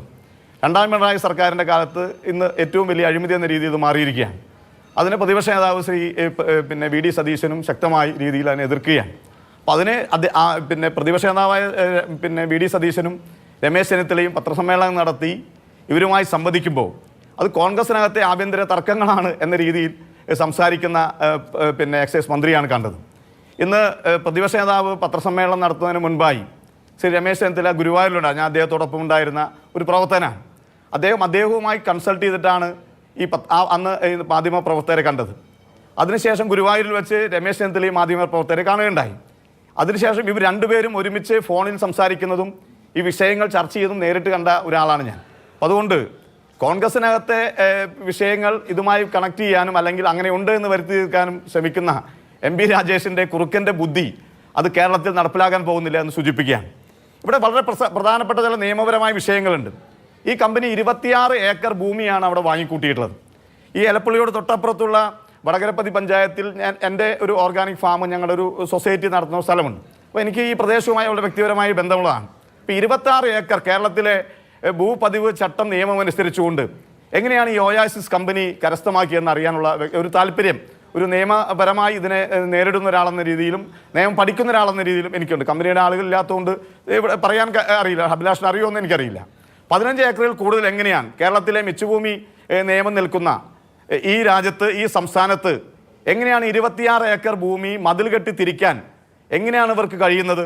അപ്പോൾ ഇത് കേരളത്തിലെ ഇൻഡസ്ട്രിയൽ ആക്ട് അനുസരിച്ചുകൊണ്ട് 15 ഏക്കറിലേക്കാൾ കൂടുതൽ ഭൂമി വാങ്ങാനുള്ള അനുമതി ഇവർക്ക് ആരാണ് കൊടുത്തത് മനസ്സിലാക്കേണ്ട ഒരു കാര്യമാണ്. മറുപടി പറയേണ്ടത് കൂടിയായ ഒരു വിഷയമാണ്. അപ്പോൾ അങ്ങനെ ഉണ്ടെങ്കിൽ ഇവർക്ക് എക്സ്റ്റൻഷൻ, ഭൂമി കൂടുതൽ വാങ്ങാനുള്ള എക്സ്റ്റൻഷൻ ഈ സർക്കാർ കൊടുത്തോ എന്ന ചോദ്യം ഞാൻ ഉന്നയിക്കുകയാണ്. അതുപോലെ തന്നെ ഇവിടെ ചർച്ചയിൽ സൂചിപ്പിച്ച പോലെ വെള്ളം കേരള വാട്ടർ അതോറിറ്റി ഇവർക്ക് നൽകും എന്നാണ് പറയുന്നത്. ഞാൻ വ്യക്തമായി പറയാൻ ആഗ്രഹിക്കുന്നു, കേരളത്തിലെ മെഡിക്കൽ കോളേജുകൾ, സ്വകാര്യ മെഡിക്കൽ കോളേജുകൾ ആരംഭിച്ച സമയത്ത് ഇന്ത്യൻ മെഡിക്കൽ കൗൺസിലിൻ്റെ അംഗീകാരം ഈ മെഡിക്കൽ കോളേജുകൾക്ക് ലഭിക്കണമെങ്കിൽ തദ്ദേശ സ്വയംഭരണ സ്ഥാപനത്തിൻ്റെ ഒരു ഉറപ്പ് അവർക്ക് ലഭിക്കണം. പഞ്ചായത്ത് വെള്ളം ലഭിക്കുമെന്നുള്ള ഒരു ഗ്യാരണ്ടി തദ്ദേശ സ്വയംഭരണ സ്ഥാപനം കൊടുക്കേണ്ടതായിട്ടുണ്ട്. പല പഞ്ചായത്തുകളിലും വെള്ളമില്ലാതിരിക്കുന്ന സാഹചര്യത്തിൽ മെഡിക്കൽ കോളേജ് അവിടെ ഉണ്ടായിക്കോട്ടെ എന്ന് കരുതി അതിന് അനുമതി കൊടുക്കുന്ന പഞ്ചായത്തുകളുമുണ്ട്. പക്ഷേ ഇവിടുത്തെ കാര്യം വ്യത്യസ്തമാണ്. കേരള വാട്ടർ അതോറിറ്റി ഇതിനാവശ്യമായ വെള്ളം കൊടുക്കുമെന്നാണ് പറയുന്നത്. ഞാൻ ചോദിക്കട്ടെ, 47 ശേഷം ഞാൻ നേരത്തെ സൂചിപ്പിച്ച പ്രകാശ് കാരാട്ടിന് ജന്മമെടുത്ത എലപ്പള്ളി പഞ്ചായത്തിൽ അവിടെ എല്ലാ വീട്ടിലും കുടിവെള്ളം സുലഭമാണോ? പിന്നെ CPMൻ്റെ പ്രതി ഇവിടെയുണ്ട്, അതൊന്ന് പറയട്ടെ. എലപ്പള്ളി ഗ്രാമപഞ്ചായത്തിൽ സുലഭമായി വെള്ളം കൊടുക്കാൻ കേരള വാട്ടർ അതോറിറ്റി കഴിഞ്ഞോ? കഴിഞ്ഞിട്ടില്ല. തൊട്ടപ്പുറത്ത് പെരുമാട്ടി പഞ്ചായത്തിലെ സമരം നമ്മൾ കണ്ടതാണ്. അതിനപ്പുറത്ത് വടകരപ്പതി പഞ്ചായത്തിൽ റൈറ്റ് ബാങ്ക് കനാൽ എന്ന് പറയുന്ന RBC എന്ന് പറയുന്ന ഒരു പുതിയ കൂട്ടായ്മയുണ്ടാക്കി അതിന് ജനതാദൾ പിന്തുണ കൊടുത്ത് RBC ആണ് വടകരപ്പതി പഞ്ചായത്തിൽ ഭരിക്കുന്നത്. ആ റൈറ്റ് ബാങ്ക് കനാലുമായി ബന്ധപ്പെട്ട സമരമാണ് ആ വടകരപ്പതി പഞ്ചായത്ത് UDFന് നഷ്ടപ്പെടാനുള്ള സാഹചര്യം ഉണ്ടായത്. അപ്പം എന്ന് വെച്ചാൽ വലിയ രൂക്ഷമായ രീതിയിൽ കുടിവെള്ള ക്ഷാമ പ്രശ്നമുള്ള ഒരു പഞ്ചായത്താണ്. ചില വർഷങ്ങളിൽ ഈ വടകരപ്പതിയിലും എലപ്പള്ളിയിലും പെരുമാട്ടിയും പുതുശ്ശേരിയും ഉൾപ്പെടെയുള്ള പ്രദേശങ്ങളിൽ മഴ പോലും പെയ്യാത്ത സമയങ്ങൾ ഉണ്ടായിട്ടുള്ള ഒരു പ്രദേശമാണ് ഇതെന്ന് പറയുന്നത്. അപ്പോൾ ഇവിടെ കേരള വാട്ടർ അതോറിറ്റി വെള്ളം കൊടുക്കുമെന്ന് പറഞ്ഞാൽ അതൊന്നും ഈ സംസ്ഥാനത്ത് നമ്മളൊക്കെ എൻ്റെ വീട്ടിൽ വാട്ടർ അതോറിറ്റിയുടെ കണക്ഷൻ ഉണ്ട്, പക്ഷെ അതിലൊന്നും വെള്ളം വന്നിട്ട് എത്ര കാലമായി? ഇന്നലെ എൻ്റെ വീട്ടിൽ മീറ്റർ റീഡ് ചെയ്യാൻ വന്ന കുട്ടിയോട് ചോദിച്ചപ്പോൾ അവർ പറയുന്നത് ഞങ്ങളിത് റീഡ് ചെയ്ത് പോവുകയാണ്, വെള്ളം കിട്ടുന്ന കാര്യം ഞങ്ങൾക്ക് അറിയില്ല എന്നാണ് പറയുന്നത്. കേരളത്തിലെ സാധാരണക്കാരായ ആളുകളുടെ വീട്ടിൽ പോലും വെള്ളം കൊടുക്കാൻ കഴിയാതിരിക്കുന്ന വാട്ടർ അതോറിറ്റി എലപ്പള്ളി ഗ്രാമപഞ്ചായത്തിൽ ദശലക്ഷക്കണക്കിന് വെള്ളം കൊടുക്കും, അത് ആ പഞ്ചായത്തിനെ ബാധിക്കില്ല എന്നൊക്കെ പറഞ്ഞാൽ നമുക്ക് മനസ്സിലാക്കാൻ കഴിയില്ല. ഞാൻ സൂചിപ്പിക്കുന്നത് ഇത് പിണറായി സർക്കാർ, രണ്ടാം പിണറായി സർക്കാരിൻ്റെ ഏറ്റവും വലിയ അഴിമതിയാണ്. ഈ അഴിമതിയെ ആ പ്രദേശത്ത് ജനങ്ങളുമായി ബന്ധപ്പെട്ടുകൊണ്ടുള്ള ആ പ്രദേശത്തിൻ്റെ ഗ്രാമീണ സൗന്ദര്യത്തെ പോലും തകർക്കുന്ന ഈ പദ്ധതിയെ അവിടുത്തെ ജനങ്ങളെതിരാണ് എന്നുള്ളത് കൊണ്ട് തന്നെ ശക്തമായ രീതിയിൽ ഞങ്ങൾ എതിർക്കും. നിയമപരമായ പരീക്ഷ കൊടുക്കും. ജനങ്ങൾ അണിനിരത്തി എലപ്പള്ളി പഞ്ചായത്ത് UDFന് ഭരണം ലഭിച്ച അധികാരമൊന്നുമായിട്ടില്ല. മാർക്സിസ്റ്റ് പാർട്ടിയുടെ കോട്ട എന്ന രീതിയിൽ കണ്ട ഒരു പഞ്ചായത്താണ് ആ പഞ്ചായത്ത്. നന്ദിഗ്രാം പോലെ പാലക്കാട് ജില്ലയിൽ CPMന്റെ അവസാനത്തെ സമരമായി ഇതിനെ മാറ്റേണ്ടതായിട്ട് വരും. ശരി, ഒരു പുതിയ നന്ദിഗ്രാം ഉണ്ടാകുമെന്നാണ് കോൺഗ്രസ് പറയുന്നത്. ശ്രീ SK സജീഷ്, ഈ കമ്പനിയുടെ വരവ് നേരത്തെ തന്നെ പ്ലാൻ ചെയ്തതായിരുന്നു. 2022 മുതൽ അവർ ശ്രമിക്കുന്നുണ്ട്. ഇവിടെ പറഞ്ഞതുപോലെ സ്ഥലം വാങ്ങുന്നു, ഇവിടെ വേലുകെട്ടി തിരിക്കുന്നു. ഇങ്ങനെ ഒരു ദിവസം ഈ വലിയ പ്ലാന്റിന് എന്ന് പറഞ്ഞാൽ സംയോജിത മദ്യ പ്ലാന്റാണ്, ബ്രൂവറി മാത്രമൊന്നുമല്ല, എഥനോൾ പ്ലാന്റ് മുതൽ ഈ പറഞ്ഞ വൈൻ ഉണ്ടാക്കാനുള്ള വൈനറി, ബ്രൂവറി, ബ്രാൻഡി ഉണ്ടാക്കാനുള്ള പ്ലാന്റ്, ഇതെല്ലാം കൂടി ചേർന്നൊരു വലിയ മദ്യ സമുച്ചയം എന്നോ ഒക്കെ പറയാൻ പറ്റുന്ന ഒരു വലിയ പദ്ധതിയാണ്. ഇതിന് അൾട്ടിമേറ്റ്ലി അനുമതി കിട്ടുമെന്ന ഉറപ്പിലാണോ ബാക്കി കാര്യങ്ങളെല്ലാം ഉണ്ടായിട്ടുള്ളത്? അപ്പോൾ അങ്ങനെയാണെങ്കിൽ ഈ നയം പോലും 2023 നയം പോലും ഇവരെ മുന്നിൽ കണ്ടുള്ളതാണ് എന്ന് ആരോപിക്കേണ്ടി വരില്ലേ? ശ്രീ അഭിലാഷ്, ഒരു കാര്യം, ശ്രീ അഭിലാഷ് കേൾക്കാമല്ലോ? കേൾക്കാം. ഒരു കാര്യം, ഇന്ന് ചർച്ചയിലുണ്ടായ ഒരു പ്രയാസം താങ്കൾക്കറിയാം. അതുകൊണ്ട് എനിക്ക് സ്വസ്ഥമായി കുറച്ച് കാര്യങ്ങൾ ഇവിടെ 4 5 പേര് ഇപ്പോൾ സംസാരിച്ചു കഴിഞ്ഞു. അതിനനുസൃതമായി കാര്യങ്ങൾ പറയാനുള്ള അവസരം താങ്കൾ തരണം. എങ്കിൽ മാത്രമേ എനിക്ക് സംസാരിക്കാൻ കഴിയൂ. അതിന്റെ പരിമിതി താങ്കൾക്കറിയാം. ആ പരിമിതിക്കുള്ളിൽ നിന്നുകൊണ്ട് സംസാരിക്കാൻ അനുവദിക്കും എന്ന് ന്യായമായും ഞാൻ പ്രതീക്ഷിക്കുകയാണ്. ശരി. ഒന്ന്, ഇവിടെ നേരത്തെ പറഞ്ഞ കാര്യങ്ങൾ കൂടി പരാമർശിച്ചു പോകേണ്ടതുണ്ട്. ഇത് കേരളത്തിൽ ഇൻഡസ്ട്രിയുമായി ബന്ധപ്പെട്ട് ഇൻഡസ്ട്രിയൽ ഏരിയയിൽ 600 കോടി രൂപയുടെ ഒരു നിക്ഷേപം വരുന്ന ബൃഹത്തായ ഒരു പദ്ധതിയാണ്. ആ പദ്ധതി 650 ആളുകൾക്ക് നേരിട്ടും 2000-ലധികം പേർക്ക് അനുബന്ധമായും ജോലി നൽകുന്ന ഒരു പദ്ധതിയാണ്. ഈ പദ്ധതിയെ മദ്യം കേരളത്തിൽ ഒഴുക്കാനുള്ള ഒരു പദ്ധതി എന്നുള്ള നിലയിൽ ചിത്രീകരിക്കാനാണ് ഇത് ഇവിടെ ശ്രമിച്ചത്. ഇവിടെ നമ്മൾ മനസ്സിലാക്കേണ്ട പ്രധാനപ്പെട്ട കാര്യം, ഈ കമ്പനിയിൽ നിന്ന് തന്നെ, ഈ പറഞ്ഞ കമ്പനിയിൽ നിന്ന് തന്നെ കേരളത്തിലെ ഡിസ്റ്റിലറികളിലേക്കും അതുപോലെ തന്നെ ബെപ്കോയിലേക്കും മദ്യവും ഇതുമായി ബന്ധപ്പെട്ട ഉൽപ്പന്നങ്ങളും നിലവിൽ വാങ്ങിക്കൊണ്ടിരിക്കുന്നുണ്ട്. അത് മറ്റ് സംസ്ഥാനങ്ങളിലാണ് ഉൽപ്പാദിപ്പിക്കുന്നത്. എന്നാൽ ഈ കമ്പനി ഇവിടെ ഉൽപ്പാദിപ്പിച്ച് കഴിഞ്ഞാൽ, ഈ കമ്പനി ഇവിടെ തന്നെയാണ് ഉൽപ്പാദിപ്പിക്കുന്നതെങ്കിൽ ഇവിടുന്ന് ഉൽപ്പാദിപ്പിക്കുന്ന ഈ മദ്യം കേരളത്തിലാകെ ഒഴുകും എന്നാണ് ഇവർ കരുതുന്നത്. ഇവിടെ ഉൽപ്പാദിപ്പിക്കുന്ന മദ്യം കേരളത്തിൽ ഉപയോഗിക്കാൻ മാത്രമല്ല, അവർ കയറ്റുമതി ചെയ്യും, മറ്റു സംസ്ഥാനങ്ങളിലേക്ക് പോകും. ദക്ഷിണേന്ത്യയിലെ തന്നെ ഒരു പ്ലാന്റാണ് ഈ പ്ലാന്റ് എന്ന് നമ്മൾ കാണേണ്ടതുണ്ട്. ഇവിടെ ഉൽപ്പാദിപ്പിക്കുന്ന മദ്യം നേരിട്ട് ബാറുകളിലോ മറ്റ് ഔട്ട്ലെറ്റുകളിലോ കൊണ്ടുപോയി വിൽക്കും എന്നൊക്കെ ആളുകൾ തെറ്റിദ്ധരിക്കും. ഇപ്പോൾ എങ്ങനെയാണോ കേരളത്തിലെ ബാറുകളിൽ, എങ്ങനെയാണോ കേരളത്തിലെ ബെപ്കോകളിൽ മദ്യം എത്തുന്നത്, അതുപോലെ തന്നെയാണ് ഇവരിൽ നിന്ന് മദ്യം ഏതെങ്കിലും ഒരു സ്വകാര്യ ബാറുകാർക്കോ കമ്പനികൾക്കോ വാങ്ങാൻ വേണ്ടി കഴിയില്ല. ഇവരുടെ ഉൽപ്പാദിപ്പിക്കുന്ന മുഴുവൻ നേരിട്ട് കുത്തകയായി തന്നെ ഇപ്പോഴുള്ള നിയമപ്രകാരം ബെപ്കോയ്ക്ക് മാത്രമേ വാങ്ങാൻ കഴിയൂ, ബിവറേജസ് കോർപ്പറേഷന് മാത്രമേ വാങ്ങാൻ വേണ്ടി കഴിയൂ. അവർ ടെൻഡറിന്റെ അടിസ്ഥാനത്തിൽ ഇവരിന്ന് വാങ്ങി മറ്റുള്ളവർക്ക് എങ്ങനെയാണോ ഇപ്പോഴെത്തുന്നത് അത് വിതരണം ചെയ്യുകയാണ് ചെയ്യുന്നത്. ഇപ്പോൾ കർണാടകത്തിൽ നിന്ന് വരുന്ന മദ്യം ബെപ്കോ വാങ്ങി വിതരണം ചെയ്യുന്നതുകൊണ്ട് കുഴപ്പമില്ല, മറ്റ് സംസ്ഥാനങ്ങളിൽ നിന്ന് വാങ്ങി വിതരണം ചെയ്യുന്നതുകൊണ്ട് കുഴപ്പമില്ല. ഇവിടെ ഉൽപ്പാദിപ്പിക്കുന്നതുകൊണ്ടാണ് പ്രശ്നം എന്നുള്ള രീതിയിലാണ് തെറ്റിദ്ധരിപ്പിക്കാൻ വേണ്ടി പറഞ്ഞുകൊണ്ടിരിക്കുന്നത്. അവിടെ കർണാടകത്തിലുള്ള കോൺഗ്രസ് നേതാക്കന്മാർ നടത്തുന്ന ഇതുപോലെയുള്ള ഡിക്ഷണറികളിൽ നിന്നും മറ്റും വാങ്ങി ഇവിടെ വെബ്കോ വഴി വിതരണം ചെയ്താൽ കോൺഗ്രസുകാർക്ക് യാതൊരു കുഴപ്പമില്ല. ഇവിടെ ഉൽപ്പാദിപ്പിക്കുമ്പോഴാണ് പ്രശ്നം. ഇവിടെ ഉൽപ്പാദിപ്പിക്കുന്നത് നേരിട്ട് വിതരണം ചെയ്യുന്നതല്ല എന്നുകൂടി നല്ല ബോധ്യം ഉണ്ടാകേണ്ടതുണ്ട് എന്ന് സൂചിപ്പിക്കുകയാണ്. മാത്രവുമല്ല, എന്തെല്ലാം രീതിയിലാണ് തെറ്റിദ്ധരിപ്പിക്കാൻ വേണ്ടി ശ്രമിക്കുന്നത്. ശ്രീ അനിൽ അക്കര പലരുടെയും പേരും മറ്റുമെല്ലാം പരാമർശിച്ച് വൈകാരികമാക്കാൻ വേണ്ടി ശ്രമിക്കുകയാണ് ചർച്ചയെ. അപ്പുറത്ത് കോൺഗ്രസിന്റെ നേരത്തെ സംസാരിച്ച പഞ്ചായത്ത് പ്രസിഡന്റും കുറെ കാര്യങ്ങൾ സംസാരിച്ചു. അവർ പരസ്പരം അഭിനന്ദിക്കുകയും ചെയ്തു. പരസ്പരം അഭിനന്ദിച്ചുകൂടിയാണ് ചർച്ചയിൽ അവർ പങ്കെടുത്തത്. ഒരു കാര്യം മനസ്സിലാക്കേണ്ടത്, ഇവിടെ കൃഷിയുടെ കാര്യം പറഞ്ഞു. ഇവിടെ മൂല്യവർദ്ധിത ഉൽപ്പന്നങ്ങൾ ഉണ്ടാക്കുക എന്ന ലക്ഷ്യം ഇതിന്റെ ഭാഗത്തുണ്ട്. മരച്ചീനി അതുപോലെയുള്ള ഉൽപ്പന്നങ്ങൾ എല്ലാം ഉപയോഗിച്ചുകൊണ്ട് കൃഷിക്കുൾപ്പെടെ ഗുണകരമാകുന്ന രീതിയിലാണ് ഈ കാര്യങ്ങൾ പോകുന്നത്. ഇവിടെ ഇതിൽ ഉപയോഗിക്കുന്ന ഉൽപ്പന്നങ്ങളെല്ലാം അങ്ങനെയുള്ളതാണ് എന്ന് നമ്മൾ കാണേണ്ടതുണ്ട്. ആ ഉൽപ്പന്നങ്ങൾ, കാർഷികോൽപ്പന്നങ്ങൾ, ബ്രോക്കൺ റൈസ്, ഉപയോഗശൂന്യമായ അരി, വെജിറ്റബിൾ വേസ്റ്റ്, മരച്ചീനി, ഗോതമ്പ്, സ്വീറ്റ് പൊട്ടറ്റോ, ചോളം, ഇതെല്ലാം ഉപയോഗിച്ചുകൊണ്ട് ആണ് ഇവിടെ ഫാക്ടറി പ്രവർത്തിക്കുന്നത്. കാർഷിക മേഖലയ്ക്ക് ഉണർവുണ്ടാവുകയാണ് ചെയ്യുക. കാർഷികോൽപ്പന്നങ്ങൾക്ക് അവരുടെ മരച്ചീനി ഉൾപ്പെടെയുള്ള കാർഷികോൽപ്പന്നങ്ങൾ അവർക്ക് ഉപയോഗിക്കാൻ വേണ്ടിയാണ് കഴിയുക. അത് കർഷകർക്ക് സഹായകരമാവുകയാണ് ചെയ്യുക. അല്ലാതെ ഇവിടെയുള്ള കർഷകന്റെ മരച്ചീനിയും അതുപോലെയുള്ള വെജിറ്റബിളും മറ്റു കാര്യങ്ങളുമെല്ലാം കർണാടകത്തിലും തമിഴ്നാട്ടിലും കൊണ്ടുപോയി ഈ പ്ലാന്റിൽ ഉപയോഗിക്കാൻ വേണ്ടി കഴിയുമോ? ഇവിടെ കാർഷിക മേഖലയിലെ ഉൽപ്പന്നങ്ങൾ ഉപയോഗിക്കാൻ കഴിയുന്ന സൗകര്യമാണ് ഇതിന്റെ ഭാഗമായി ഒരുക്കപ്പെടുന്നത് എന്ന് കാണാൻ വേണ്ടി കഴിയും. ഇപ്പോ ഒരു കാര്യം കൂടിയുണ്ട്, ചില കാര്യങ്ങൾ കൂടി പരാമർശിക്കേണ്ടത്. നല്ലവണ്ണം തെറ്റിദ്ധരിപ്പിക്കുന്ന രീതിയിലാണ് സംസാരിച്ചത്. ഇവിടെ ഇപ്പോ പ്രാഥമികമായ ഭരണ അനുമതിയാണ് ഇതിന് നൽകിയിട്ടുള്ളത്. ഇവിടെ എക്സൈസ് വകുപ്പിന്റെ പോലും അനുമതി അന്തിമമായി ലഭിക്കണമെങ്കിൽ മറ്റെല്ലാ അനുമതികളും ലഭിച്ചാൽ മാത്രമേ അത് ലഭിക്കുകയുള്ളൂ. ഇവരുടെ ലക്ഷ്യം എന്താണ്? കേരളത്തിൽ വ്യവസായങ്ങൾ വരാൻ വേണ്ടി പാടില്ല, കേരളത്തിൽ ഇതുപോലെയുള്ള ഇൻവെസ്റ്റ്മെന്റ് ഉണ്ടാക്കാൻ വേണ്ടി പാടില്ല. ആ രീതിയിലാണ് ഈ കാര്യങ്ങളെ കാണുന്നത് എന്ന് നമ്മൾ കാണേണ്ടതുണ്ട്. ഇവിടെ അതിന് പകരം അവർക്ക് തോന്നിയ രീതിയിലെല്ലാം പറഞ്ഞുകൊണ്ടിരിക്കുകയാണ്. ഇതേ കമ്പനി കോൺഗ്രസും BJPയും എല്ലാം ഭരിക്കുന്ന സംസ്ഥാനങ്ങളിൽ പ്രവർത്തിക്കുന്നുണ്ട്. ഹരിയാനയിലുണ്ട്, പഞ്ചാബിലുണ്ട്, രാജസ്ഥാനിലുണ്ട്, മധ്യപ്രദേശിലുണ്ട്, UPയിലുണ്ട്, എല്ലാം ഉണ്ട്. 20 വർഷമായി പ്രവർത്തിക്കുന്നുണ്ട്. ഈ കമ്പനി കേരളത്തിൽ പ്രവർത്തിച്ച് കേരളത്തിലെ ഉൽപ്പന്നങ്ങൾ ഉപയോഗിച്ച് ഉൽപ്പന്നങ്ങൾ ഉണ്ടാക്കുമ്പോൾ തടസ്സമെന്ന് പറയുകയാണ്. കുടിവെള്ളവുമായി ബന്ധപ്പെട്ട കാര്യങ്ങൾ ഉൾപ്പെടെ തെറ്റിദ്ധരിപ്പിക്കുന്ന രീതിയിൽ അവതരിപ്പിക്കുകയാണ് ശ്രീ അനിൽ അക്കര ഉൾപ്പെടെയുള്ള ആളുകൾ. വാട്ടർ അതോറിറ്റി കുടിവെള്ളത്തിന് വേണ്ടി ഉപയോഗിക്കുന്ന വെള്ളമല്ല ഇങ്ങോട്ട് പോകുന്നത്. വ്യാവസായിക ആവശ്യത്തിന് വേണ്ടി വാട്ടർ അതോറിറ്റി ഉപയോഗിക്കുന്ന വെള്ളം, ആ സംഭരിച്ചു വെച്ച വെള്ളം, അതിന്റെ 5% മാത്രമേ ഇപ്പോൾ ഉപയോഗിക്കുന്നുള്ളൂ. ബാക്കി എത്ര നൽകിയാലും അവിടെ ആ കാര്യത്തിൽ തൃപ്തികരമായ രീതിയിൽ തന്നെ മുന്നോട്ട് പോകൂ. വ്യവസായ വികസനത്തിന് ആവശ്യമായ ജലം ഉൾപ്പെടെയുള്ള കാര്യങ്ങൾ ഇതിന്റെ ഭാഗമായി ഉപയോഗപ്പെടുത്താൻ വേണ്ടി കൂടിയാണ് ഈ പദ്ധതി. അത് കൃത്യമായി ഇതിനകത്ത് സൂചിപ്പിക്കുന്നുണ്ട്. അതിന്റെ അനുമതി അവർക്കുണ്ട്. അതുപോലെ തന്നെ അവർ മഴവെള്ള സംഭരണി ഉപയോഗിക്കുന്നു. മറ്റ് പരിസ്ഥിതിയിൽ നിന്ന് നേരിട്ട് വെള്ളം ഉപയോഗിക്കുന്നില്ല എന്നുള്ളത് ഉറപ്പുവരുത്തിയുള്ള പദ്ധതിയാണിത്. ഇത്തരം കാര്യങ്ങളെല്ലാം അവരുടെ അപേക്ഷയുടെ ഭാഗമായിട്ടുണ്ട്.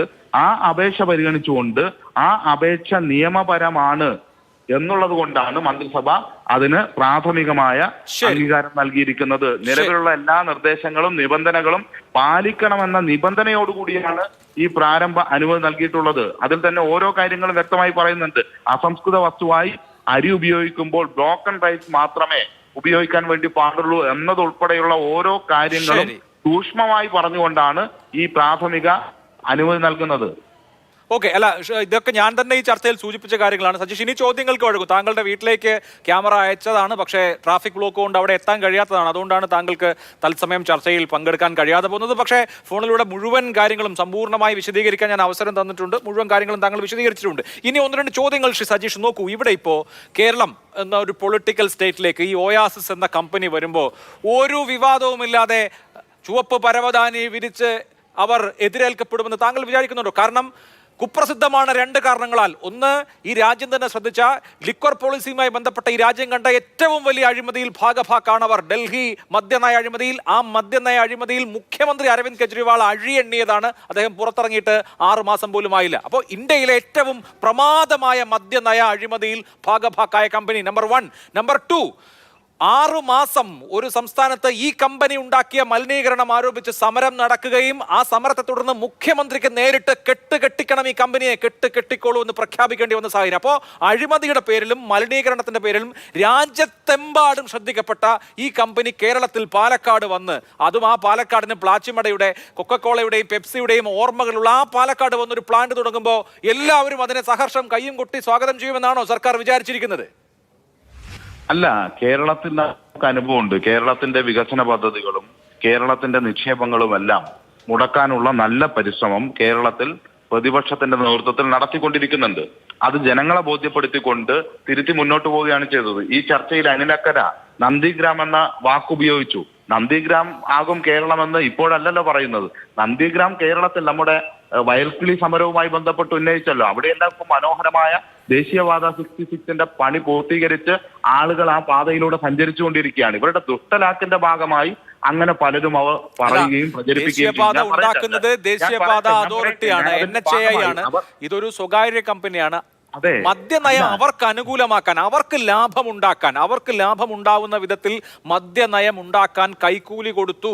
ആ കൈക്കൂലി വാങ്ങി എന്നുള്ളതാണ് ഡൽഹി സർക്കാരിനെതിരെ ഉയർന്ന ആരോപണം. അതിനാണ് എൻഫോഴ്സ്മെന്റ് ഡയറക്ടറേറ്റും CBIയും ഡൽഹി സർക്കാരിനെ വേട്ടയാടിയത്. അപ്പൊ അത്ര ഗുരുതരമായ ആരോപണം നേരിടുന്ന ഒരു കമ്പനി നമ്മുടെ സംസ്ഥാനത്തെ സുപ്രധാനമായ ഒരു നയം മാറ്റത്തിൽ, സജീഷ് അറിയാമല്ലോ, ഒരൊറ്റ തുള്ളി ആൽക്കഹോൾ, ഞാൻ പറയുന്നത് സ്പിരിറ്റ്, ഇതിനു വേണ്ടി ഉപയോഗിക്കുന്ന എക്സ്ട്രാ ന്യൂട്രൽ ആൽക്കഹോൾ ഇവിടെ ഉണ്ടാക്കുന്നില്ല.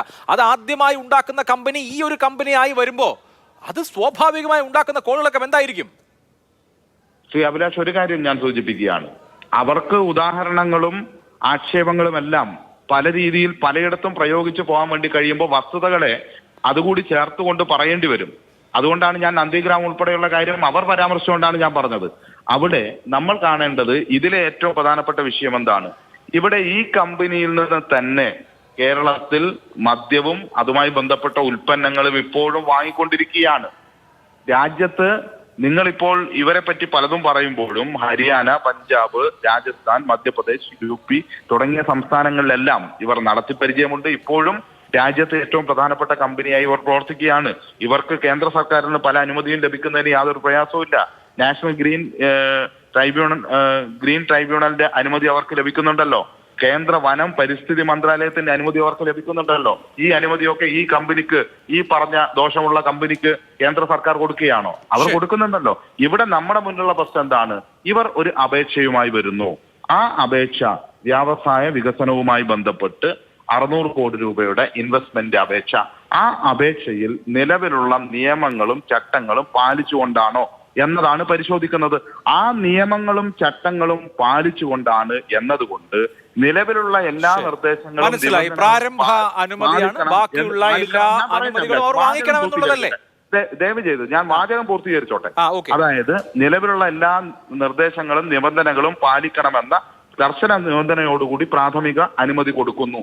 അങ്ങനെ കൊടുക്കുമ്പോഴും നമ്മൾ കാണേണ്ട ഒരു വിഷയം, ഇവർ ഇവിടെ ഉൽപ്പാദിപ്പിച്ച് ഇവിടുന്ന് തന്നെ അതിന്റെ ട്രാൻസ്പോർട്ടിംഗ് ചാർജ് ഉൾപ്പെടെ നമുക്ക് ലാഭം 1 ലിറ്ററിന് ഏതാണ്ട് 10 രൂപയുടെ ട്രാൻസ്പോർട്ടിംഗ് ലാഭം കേരളത്തിൽ ഉൽപ്പാദിപ്പിക്കുമ്പോൾ ഉണ്ടാകും. ഇവിടെ ഇവർ മറ്റു സംസ്ഥാനങ്ങളിൽ നിന്ന് ഉൽപ്പാദിപ്പിച്ച് ഇതേ കമ്പനിയുടെ തന്നെ ഇവിടെ എത്തുന്നുണ്ട്. അപ്പൊ തൊഴിലും അതുപോലെ തന്നെ മറ്റ് ലാഭവും എല്ലാം ഇതിന്റെ കൂടെ ഉണ്ടാകുന്നു. അതോടൊപ്പം തന്നെയാണ് ഇവിടുത്തെ കാർഷിക മേഖലയിലെ ഉൽപ്പന്നങ്ങൾക്ക് താങ്കൾ ഒരു തവണ വിശദീകരിച്ചല്ലോ, അരി, ചോളം, മരച്ചീനി തുടങ്ങിയ കാര്യങ്ങൾ. ഓക്കെ, ശരി. ശ്രീ പി കൃഷ്ണദാസ് ഇവിടെ സൂചിപ്പിച്ചതുപോലെ മദ്യം കേരളത്തിൽ ഉൽപ്പാദിപ്പിക്കുന്നുണ്ട്. ട്രാവൻകൂർ ഷുഗേഴ്സ് ഉൽപ്പാദിപ്പിക്കുന്ന ജവാൻ മദ്യപാനികൾക്കിടയിൽ പോപ്പുലർ ആയിട്ടുള്ള ഒരു ബ്രാൻഡാണ്. ഇത് ഉൽപ്പാദിപ്പിക്കാൻ വേണ്ട സ്പിരിറ്റ്, എക്സ്ട്രാ ന്യൂട്രൽ ആൽക്കഹോൾ പുറത്തുനിന്ന് കൊണ്ടുവരികയാണ്. അതിന് 1 ലിറ്ററിന്റെ ട്രാൻസ്പോർട്ടേഷൻ ചാർജ് 10 രൂപ ആണ്. അപ്പോൾ ഇവിടെ തന്നെ ഈ എണ്ണ ഉണ്ടാക്കുകയാണ് എങ്കിൽ അത് ഇവിടെ നിർമ്മിക്കുന്ന, ഇവിടെ ബോട്ടിൽ ചെയ്യുന്ന മദ്യങ്ങൾക്ക് ഉപയോഗിക്കാൻ വേണ്ടി കഴിയും. അപ്പോൾ സ്വാഭാവികമായിട്ട് ഈ പറഞ്ഞ ട്രാൻസ്പോർട്ടേഷൻ ചാർജിന്റെ പ്രശ്നം വരുന്നില്ല. സർക്കാരിനെ സംബന്ധിച്ച് ലാഭമാണ്. ഇവിടെ അതായത് കർണാടകയിൽ നിന്നോ തമിഴ്നാട്ടിൽ നിന്നോ മറ്റ് സംസ്ഥാനങ്ങളിൽ നിന്നോ ഉള്ള സ്പിരിറ്റ് അല്ല, ഇവിടെ തന്നെ ഉൽപ്പാദിപ്പിക്കുന്ന സ്പിരിറ്റ് ഇവിടുത്തെ ബോട്ടിലിങ്ങിനോ ഉൽപ്പാദനത്തിനോ ഉപയോഗിച്ചു എന്ന് കരുതി കേരളത്തിലെ മദ്യലഭ്യത കൂടുമോ? മദ്യലഭ്യത കൂടുന്നു ഇതിന്റെ ഭാഗമായി എന്നുള്ളതിൽ വല്ല കഥയുണ്ടോ? ശ്രീ അഭിലാഷ്, ഇവിടെ ഈ സർക്കാരിൻ്റെ ഉദ്ദേശശുദ്ധിയാണ് പ്രധാനമായും ചർച്ച ചെയ്യപ്പെടേണ്ടത്. ഈ സംസ്ഥാനത്തെ പച്ചക്കറിയും അതുപോലെ തന്നെ ബ്രോക്കൺ അരിയും എല്ലാം ഇവിടെ തന്നെ ഉപയോഗിച്ചുകൊണ്ട് ഇവിടെ മദ്യം ഉൽപ്പാദിപ്പിക്കാം, അതിൽ നിന്ന് 10 രൂപയുടെ 1 ലിറ്ററിന് 10 രൂപയുടെ ലാഭം ഉണ്ടാക്കാം എന്നൊക്കെ പറയുകയും അങ്ങയെ കൊണ്ട് അതിനനുസരിച്ചുള്ള ചോദ്യങ്ങൾ ചോദിപ്പിക്കാൻ കഴിയുകയും ചെയ്യുന്ന ഒരു ശക്തമായിട്ടുള്ള വാദമുണ്ടല്ലോ. ആ വാദത്തിൻ്റെ പിന്നിൽ എന്താണ്? നമ്മുടെ സംസ്ഥാനത്തെ കർഷകർക്ക്, ഇത് ഉൽപ്പാദിപ്പിക്കുന്ന കർഷകരുണ്ടല്ലോ, ഈ കപ്പയാണെങ്കിലും നെല്ലാണെങ്കിലും മറ്റ് പഴവർഗ്ഗങ്ങളാണെങ്കിലും ഇനി പൈനാപ്പിൾ ആണെങ്കിലും അതൊക്കെ ഉൽപ്പാദിപ്പിക്കുന്ന കർഷകർ, അവർക്ക് ഇതുമായി ബന്ധപ്പെട്ടുകൊണ്ട് നാളിതുവരെ ഈ സർക്കാർ എന്തെങ്കിലും ഒരു പദ്ധതി ഇതുവരെ പ്രഖ്യാപിച്ചിട്ടുണ്ടോ? അവർക്ക് എന്തെങ്കിലും സാമ്പത്തിക ലാഭമോ, അവർക്ക് എന്തെങ്കിലും കാർഷിക ലാഭമോ, അവരുടെ വിളകൾക്ക് എന്തെങ്കിലും ലാഭമോ ഉണ്ടാക്കുന്ന അല്ല. ഞാൻ പറഞ്ഞു വന്നത്, മദ്യത്തിന് വേണ്ടി വാദിക്കുന്ന ആ വാദമുണ്ടല്ലോ, ആ കമ്പനിക്ക് വേണ്ടി വാദിക്കുന്ന വാദം, അതൊന്നും ആ കർഷകരുടെ കാര്യത്തിൽ കാണുന്നില്ല എന്ന് ഞാൻ പറഞ്ഞുള്ളൂ. മറ്റൊരു വ്യവസായി എറണാകുളം ജില്ലയിൽ നിന്ന് ഈ സംസ്ഥാനം വിട്ട് 3000 കോടിയുടെ ബിസിനസ്സും കൊണ്ട് ഓടിപ്പോയത് നമുക്കറിയാവുന്നതല്ലേ. അപ്പോൾ ആ വ്യവസായിയെ എങ്ങനെയാണ് കെട്ടുകെട്ടിച്ചത്? അതിന് ആ വ്യവസായിയെ കെട്ടുകെട്ടിക്കാൻ കാണിച്ച ആവേശം മറ്റൊരാളെ കൊണ്ടുവരാൻ കാണിക്കുമ്പോൾ അത് ഏത് വ്യവസായത്തിന് വേണ്ടിയാണ് നമ്മൾ ആലോചിക്കേണ്ടത് കേരളത്തിൽ? ഇനി അങ്ങ് ചോദിച്ചതുപോലെ കേരളത്തിൽ ഒരു മദ്യം ഉൽപ്പാദിപ്പിക്കുന്നു അല്ലെങ്കിൽ ഒരു ബ്രാൻഡ് ഉൽപ്പാദിപ്പിക്കുന്നു, അതിലൊരു ലിറ്ററിന് 10 രൂപ ലാഭം ഉണ്ടാകുന്നു, അതാണോ കേരളത്തിൻ്റെ വ്യാവസായിക വികസനത്തിൻ്റെ അടിസ്ഥാനം എന്ന് പറയുന്നത്? മദ്യ വ്യവസായം ബന്ധപ്പെട്ടുകൊണ്ടാണ്. ഇനി അത് കൊണ്ടുവരുന്നതിൽ പ്രത്യേകിച്ച് തെറ്റൊന്നും കാണേണ്ടതില്ല. പക്ഷേ അതിൻ്റെ നടപടിക്രമങ്ങളിൽ, അതും അതിൻ്റെ ഉദ്ദേശശുദ്ധി, അത് ആ കമ്പനിയെ സംബന്ധിക്കുന്ന സതുദ്ദേശത, ഇതെല്ലാം ചോദ്യം ചെയ്യപ്പെടുന്നു എന്നുള്ളതാണ്. അത് ചോദ്യം ചെയ്യപ്പെടുമ്പോൾ അത് ക്ലിയർ ചെയ്യാനുള്ള ബാധ്യത സർക്കാരിനുണ്ട്. ആ ബാധ്യത സർക്കാർ നിറവേറ്റുക തന്നെ ചെയ്യണമെന്നുള്ള കാര്യമാണ്. ഇതിലൊരു പ്രധാനപ്പെട്ട കാര്യമുള്ളത്, എനിക്കതാ ഞാൻ തിരിച്ച് വീണ്ടും ചോദിക്കാൻ ആഗ്രഹിക്കുന്നത്. നമ്മൾ ഈ മദ്യ വ്യവസായം കൊണ്ടുവരാൻ വേണ്ടി ഇത്രയും ആവേശം കാണിക്കുന്ന ആളുകൾ, ബജറ്റിൽ അതിനുവേണ്ടിയുള്ള കളമൊരുക്കുന്ന ആളുകൾ, അതേ കളം ആ വ്യവസായത്തിൻ്റെ റോ പ്രൊഡക്ട്സ് ആയിട്ടുള്ള കൃഷിക്ക് വേണ്ടി ഉണ്ടാക്കണ്ടേ, കർഷകർക്ക് വേണ്ടി ഉണ്ടാക്കണ്ടേ? വലിയ ചോദ്യങ്ങളാണ്. നമ്മുടെ പരിമിതമായ സമയത്തിനുള്ളിൽ അതിന് ഉത്തരം പറഞ്ഞു പോകാൻ കഴിയുന്ന ശ്രീ അനിൽ അക്കര, നമുക്കറിയാം കർണാടകയിലെ നേതാക്കൾ അടക്കമുള്ള ആളുകളുടെ ഡിസ്റ്റിലറികളിൽ നിന്നാണ് കേരളത്തിലെ മദ്യോൽപാദനത്തിന് വേണ്ടിയുള്ള സ്പിരിറ്റ് എത്തുന്നത്. ഇവിടെ ഇപ്പോൾ നിങ്ങളുടെ ഇക്കാര്യത്തിലെ എതിർപ്പ് നമ്മുടെ നാട്ടിലും സ്പിരിറ്റ് ഉണ്ടാക്കുകയോ എന്ന സദാചാരപരമായ ആശങ്കയിൽ നിന്നാണോ, അതോ ഭൂഗർഭജലം ഊറ്റുകയോ പരിസ്ഥിതി നാശം ഉണ്ടാവുകയോ ചെയ്യുമോ എന്ന പാരിസ്ഥിതിക ആശങ്കയിൽ നിന്നാണോ? അല്ല, 2 വിഷയമാണ് ഞങ്ങൾ ഇതുമായി ബന്ധപ്പെട്ട് ഉന്നയിച്ചത്. ഒന്ന്, ഇതിനകത്തൊരു ദുരൂഹത ഏറ്റവും പെട്ടതാണ്. അപ്പോൾ ഇത് നേരത്തെ സൂചിപ്പിച്ച പോലെ വളരെ രഹസ്യമായി കേരളത്തിലെ ഡിസ്റ്റിലറി, അല്ലെങ്കിൽ രാജ്യത്തെ മറ്റ് ഡിസ്റ്റിലറി ഒന്നും അറിയാത്ത രീതിയിൽ ഒരു സോഡ കമ്പനിക്ക് ലൈസൻസ് കൊടുക്കുന്നത് പോലെ മന്ത്രിസഭയുടെ തത്വത്തിലുള്ള അംഗീകാരത്തിന് വരികയും മന്ത്രിസഭ തത്വത്തിൽ അതിന് അംഗീകാരം കൊടുക്കുകയും ചെയ്യുക എന്നുള്ളത്, അത് നമുക്കിതിനകത്ത് വളരെ ദുരൂഹമാണ് എന്നുള്ളത് ഞങ്ങളെല്ലാവരും ഒറ്റക്കെട്ടായി പറഞ്ഞതാണ്. അത് എന്താണെന്ന് പറയാനുള്ള മറുപടി പറയാൻ പോലും എക്സൈസ് വകുപ്പ് മന്ത്രി കഴിഞ്ഞിട്ടില്ല. രണ്ടാമത്തെ പ്രധാനപ്പെട്ട വിഷയം, ഈ കമ്പനിയുമായി ബന്ധപ്പെട്ട് ശ്രീ അഭിലാഷ് പറഞ്ഞ പോലെ തന്നെ പഞ്ചാബിലെയും അതുപോലെ തന്നെ ഡൽഹിയിലെയുമായി ബന്ധപ്പെട്ട വിഷയങ്ങൾ ഒക്കെ നമ്മളെ മുന്നിൽ പറഞ്ഞിട്ടുള്ളതാണ്. അപ്പോൾ ഇതിനകത്ത് ഈ 2 കാര്യങ്ങളും വളരെ പ്രധാനപ്പെട്ടതാണ്. ഇതിനകത്ത് ഏറ്റവും പ്രധാനപ്പെട്ടത് അഴിമതി തന്നെയാണ്. നമുക്കറിയാം, കഴിഞ്ഞ 1ാം പിണറായി സർക്കാരിൻ്റെ കാലത്താണ് സിൽവർ ലൈനുമായി ബന്ധപ്പെട്ടുകൊണ്ടുള്ള അതിൻ്റെ അംഗീകാരത്തിനും പഠനത്തിനുമായി വന്ന ചില കമ്പനികൾ അതുപോലെ തന്നെ കൊറോണ കാലത്ത് ഡാറ്റ വിൽക്കുന്നതുമായി ബന്ധപ്പെട്ട് സ്പ്രിംഗ്ലറുമായി ബന്ധപ്പെട്ട് വന്ന വിഷയങ്ങൾ. ഒന്നാം പിണറായി സർക്കാരിൻ്റെ തെരഞ്ഞെടുപ്പ് കാലത്ത് ഫണ്ടിങ് ഏജൻസികളായി നിന്ന കമ്പനികളാണ് അവർക്ക്. രണ്ടാം പിണറായി സർക്കാരിൻ്റെ ഒരു തെരഞ്ഞെടുപ്പിനെ നേരിടാൻ പോകുമ്പോൾ ഈ തെരഞ്ഞെടുപ്പിനെ രണ്ടാം പിണറായി സർക്കാർ ഒരു തെരഞ്ഞെടുപ്പിനെ നേരിടാൻ പോകുമ്പോൾ അല്ലെങ്കിൽ അടുത്ത നിയമസഭാ തെരഞ്ഞെടുപ്പിൽ ഒരു ഫണ്ടിങ് ഏജൻസിയായി ഈ പറയുന്ന ഒയാസിസ് മാറും എന്ന കാര്യത്തിൽ ഞങ്ങൾക്കാർക്കും തർക്കമില്ല. അപ്പോൾ അത് CPM ഒരു കറവ പശു എന്ന രീതിയിൽ മാറിയിരിക്കുക എന്ന് വെച്ചാൽ ഈ രാജ്യത്തെ ഒരു ലിക്കർ ഭീമനെ കൂട്ടുപിടിച്ചുകൊണ്ട് ഈ സർക്കാർ ഒരു വലിയ അഴിമതി നടത്തുന്നു എന്നുള്ളതാണ് കൃത്യമായിട്ടുള്ള ഞങ്ങളുടെ ആരോപണം. അപ്പൊ ആരോപണത്തിന് മറുപടി പറയാൻ ഈ ഗവൺമെന്റ് കഴിഞ്ഞിട്ടില്ല എന്നതാണ് യാഥാർത്ഥ്യം. ശരി, മറുപടി ആവശ്യമുണ്ട് സജീഷ്. ഈ ഇവിടെ ഡൽഹി മദ്യനയ അഴിമതിയെ കുറിച്ച് അന്ന് BJP ഉയർത്തിയ ഒരു ചാർജ് ഗോവ ഇലക്ഷന് ഫണ്ട് കിട്ടാൻ വേണ്ടിയിട്ടാണ്, ഗോവ ഇലക്ഷന് ഫണ്ട് ചെയ്യാൻ വേണ്ടിയിട്ടാണ് ഡൽഹി മദ്യനയ അഴിമതി ഉണ്ടായത്, അതായത് പൈസ വാങ്ങി മദ്യനയം മാറ്റിയത് എന്നുള്ളതായിരുന്നു. ഇതിപ്പോ 2026 കേരള തെരഞ്ഞെടുപ്പിന്റെ ഫണ്ട് ശേഖരണാർത്ഥമാണെന്ന് കോൺഗ്രസ് ആരോപിക്കുന്നു. ശ്രീ അഭിലാഷ്, സമയപരിമിതി മൂലം ഞാൻ വിശദമായ കാര്യങ്ങളിലേക്ക് കടക്കുന്നില്ല. ഒന്ന്, ഇലക്ഷൻ ബോണ്ടിലൂടെ രാജ്യത്ത് ആരും അറിയാതെ കോർപ്പറേറ്റ് കമ്പനികളിൽ നിന്ന് 1500, 2000, 5000 കോടി രൂപ വാങ്ങിയ പാർട്ടികളാണ് ഈ BJPയും കോൺഗ്രസും. അവരാണ് ഇലക്ഷൻ ഫണ്ടിങ്ങിനെ കുറിച്ച് ഇവിടെ സംസാരിച്ചുകൊണ്ടിരിക്കുന്നത്. നിങ്ങളുടെ അളവുകോല് വെച്ച് ഞങ്ങളെ അളക്കരുത് എന്ന് മാത്രമേ അക്കാര്യത്തിൽ പറയാനുള്ളൂ. നിങ്ങൾ ചെയ്യുന്ന പോലെയല്ല കാര്യങ്ങൾ ചെയ്യുന്നത്. കെ ബാബുവിനെ പോലെ യോഗം വിളിച്ച് ഇതാ നികുതി കൂട്ടാൻ വേണ്ടി പോവുകയാണ്, അതുകൊണ്ട് നിങ്ങൾ ഞങ്ങൾക്ക് ഇന്ന് കാശ് തന്നേക്ക് എന്നാൽ നിങ്ങൾ സച്ചിദാനന്ദന്റെ മലമ്പുഴയിലാണ് ഈ പദ്ധതി എന്നുള്ളത് ഓർക്കണം. അദ്ദേഹത്തിന് വയ്യാത്തതുകൊണ്ടാണ്. ഞാൻ പറയട്ടെ ഒരു കാര്യം, ഇവിടെ കേരളത്തിൽ ഈ പറഞ്ഞ കമ്പനിയല്ല ഏത് കമ്പനി വന്നാലും നിയമപരമായി വന്നാൽ അവർക്ക് ഈ കാര്യങ്ങൾ ഇടപെടാം എന്ന കാര്യത്തിൽ ഒരു തർക്കവുമില്ല.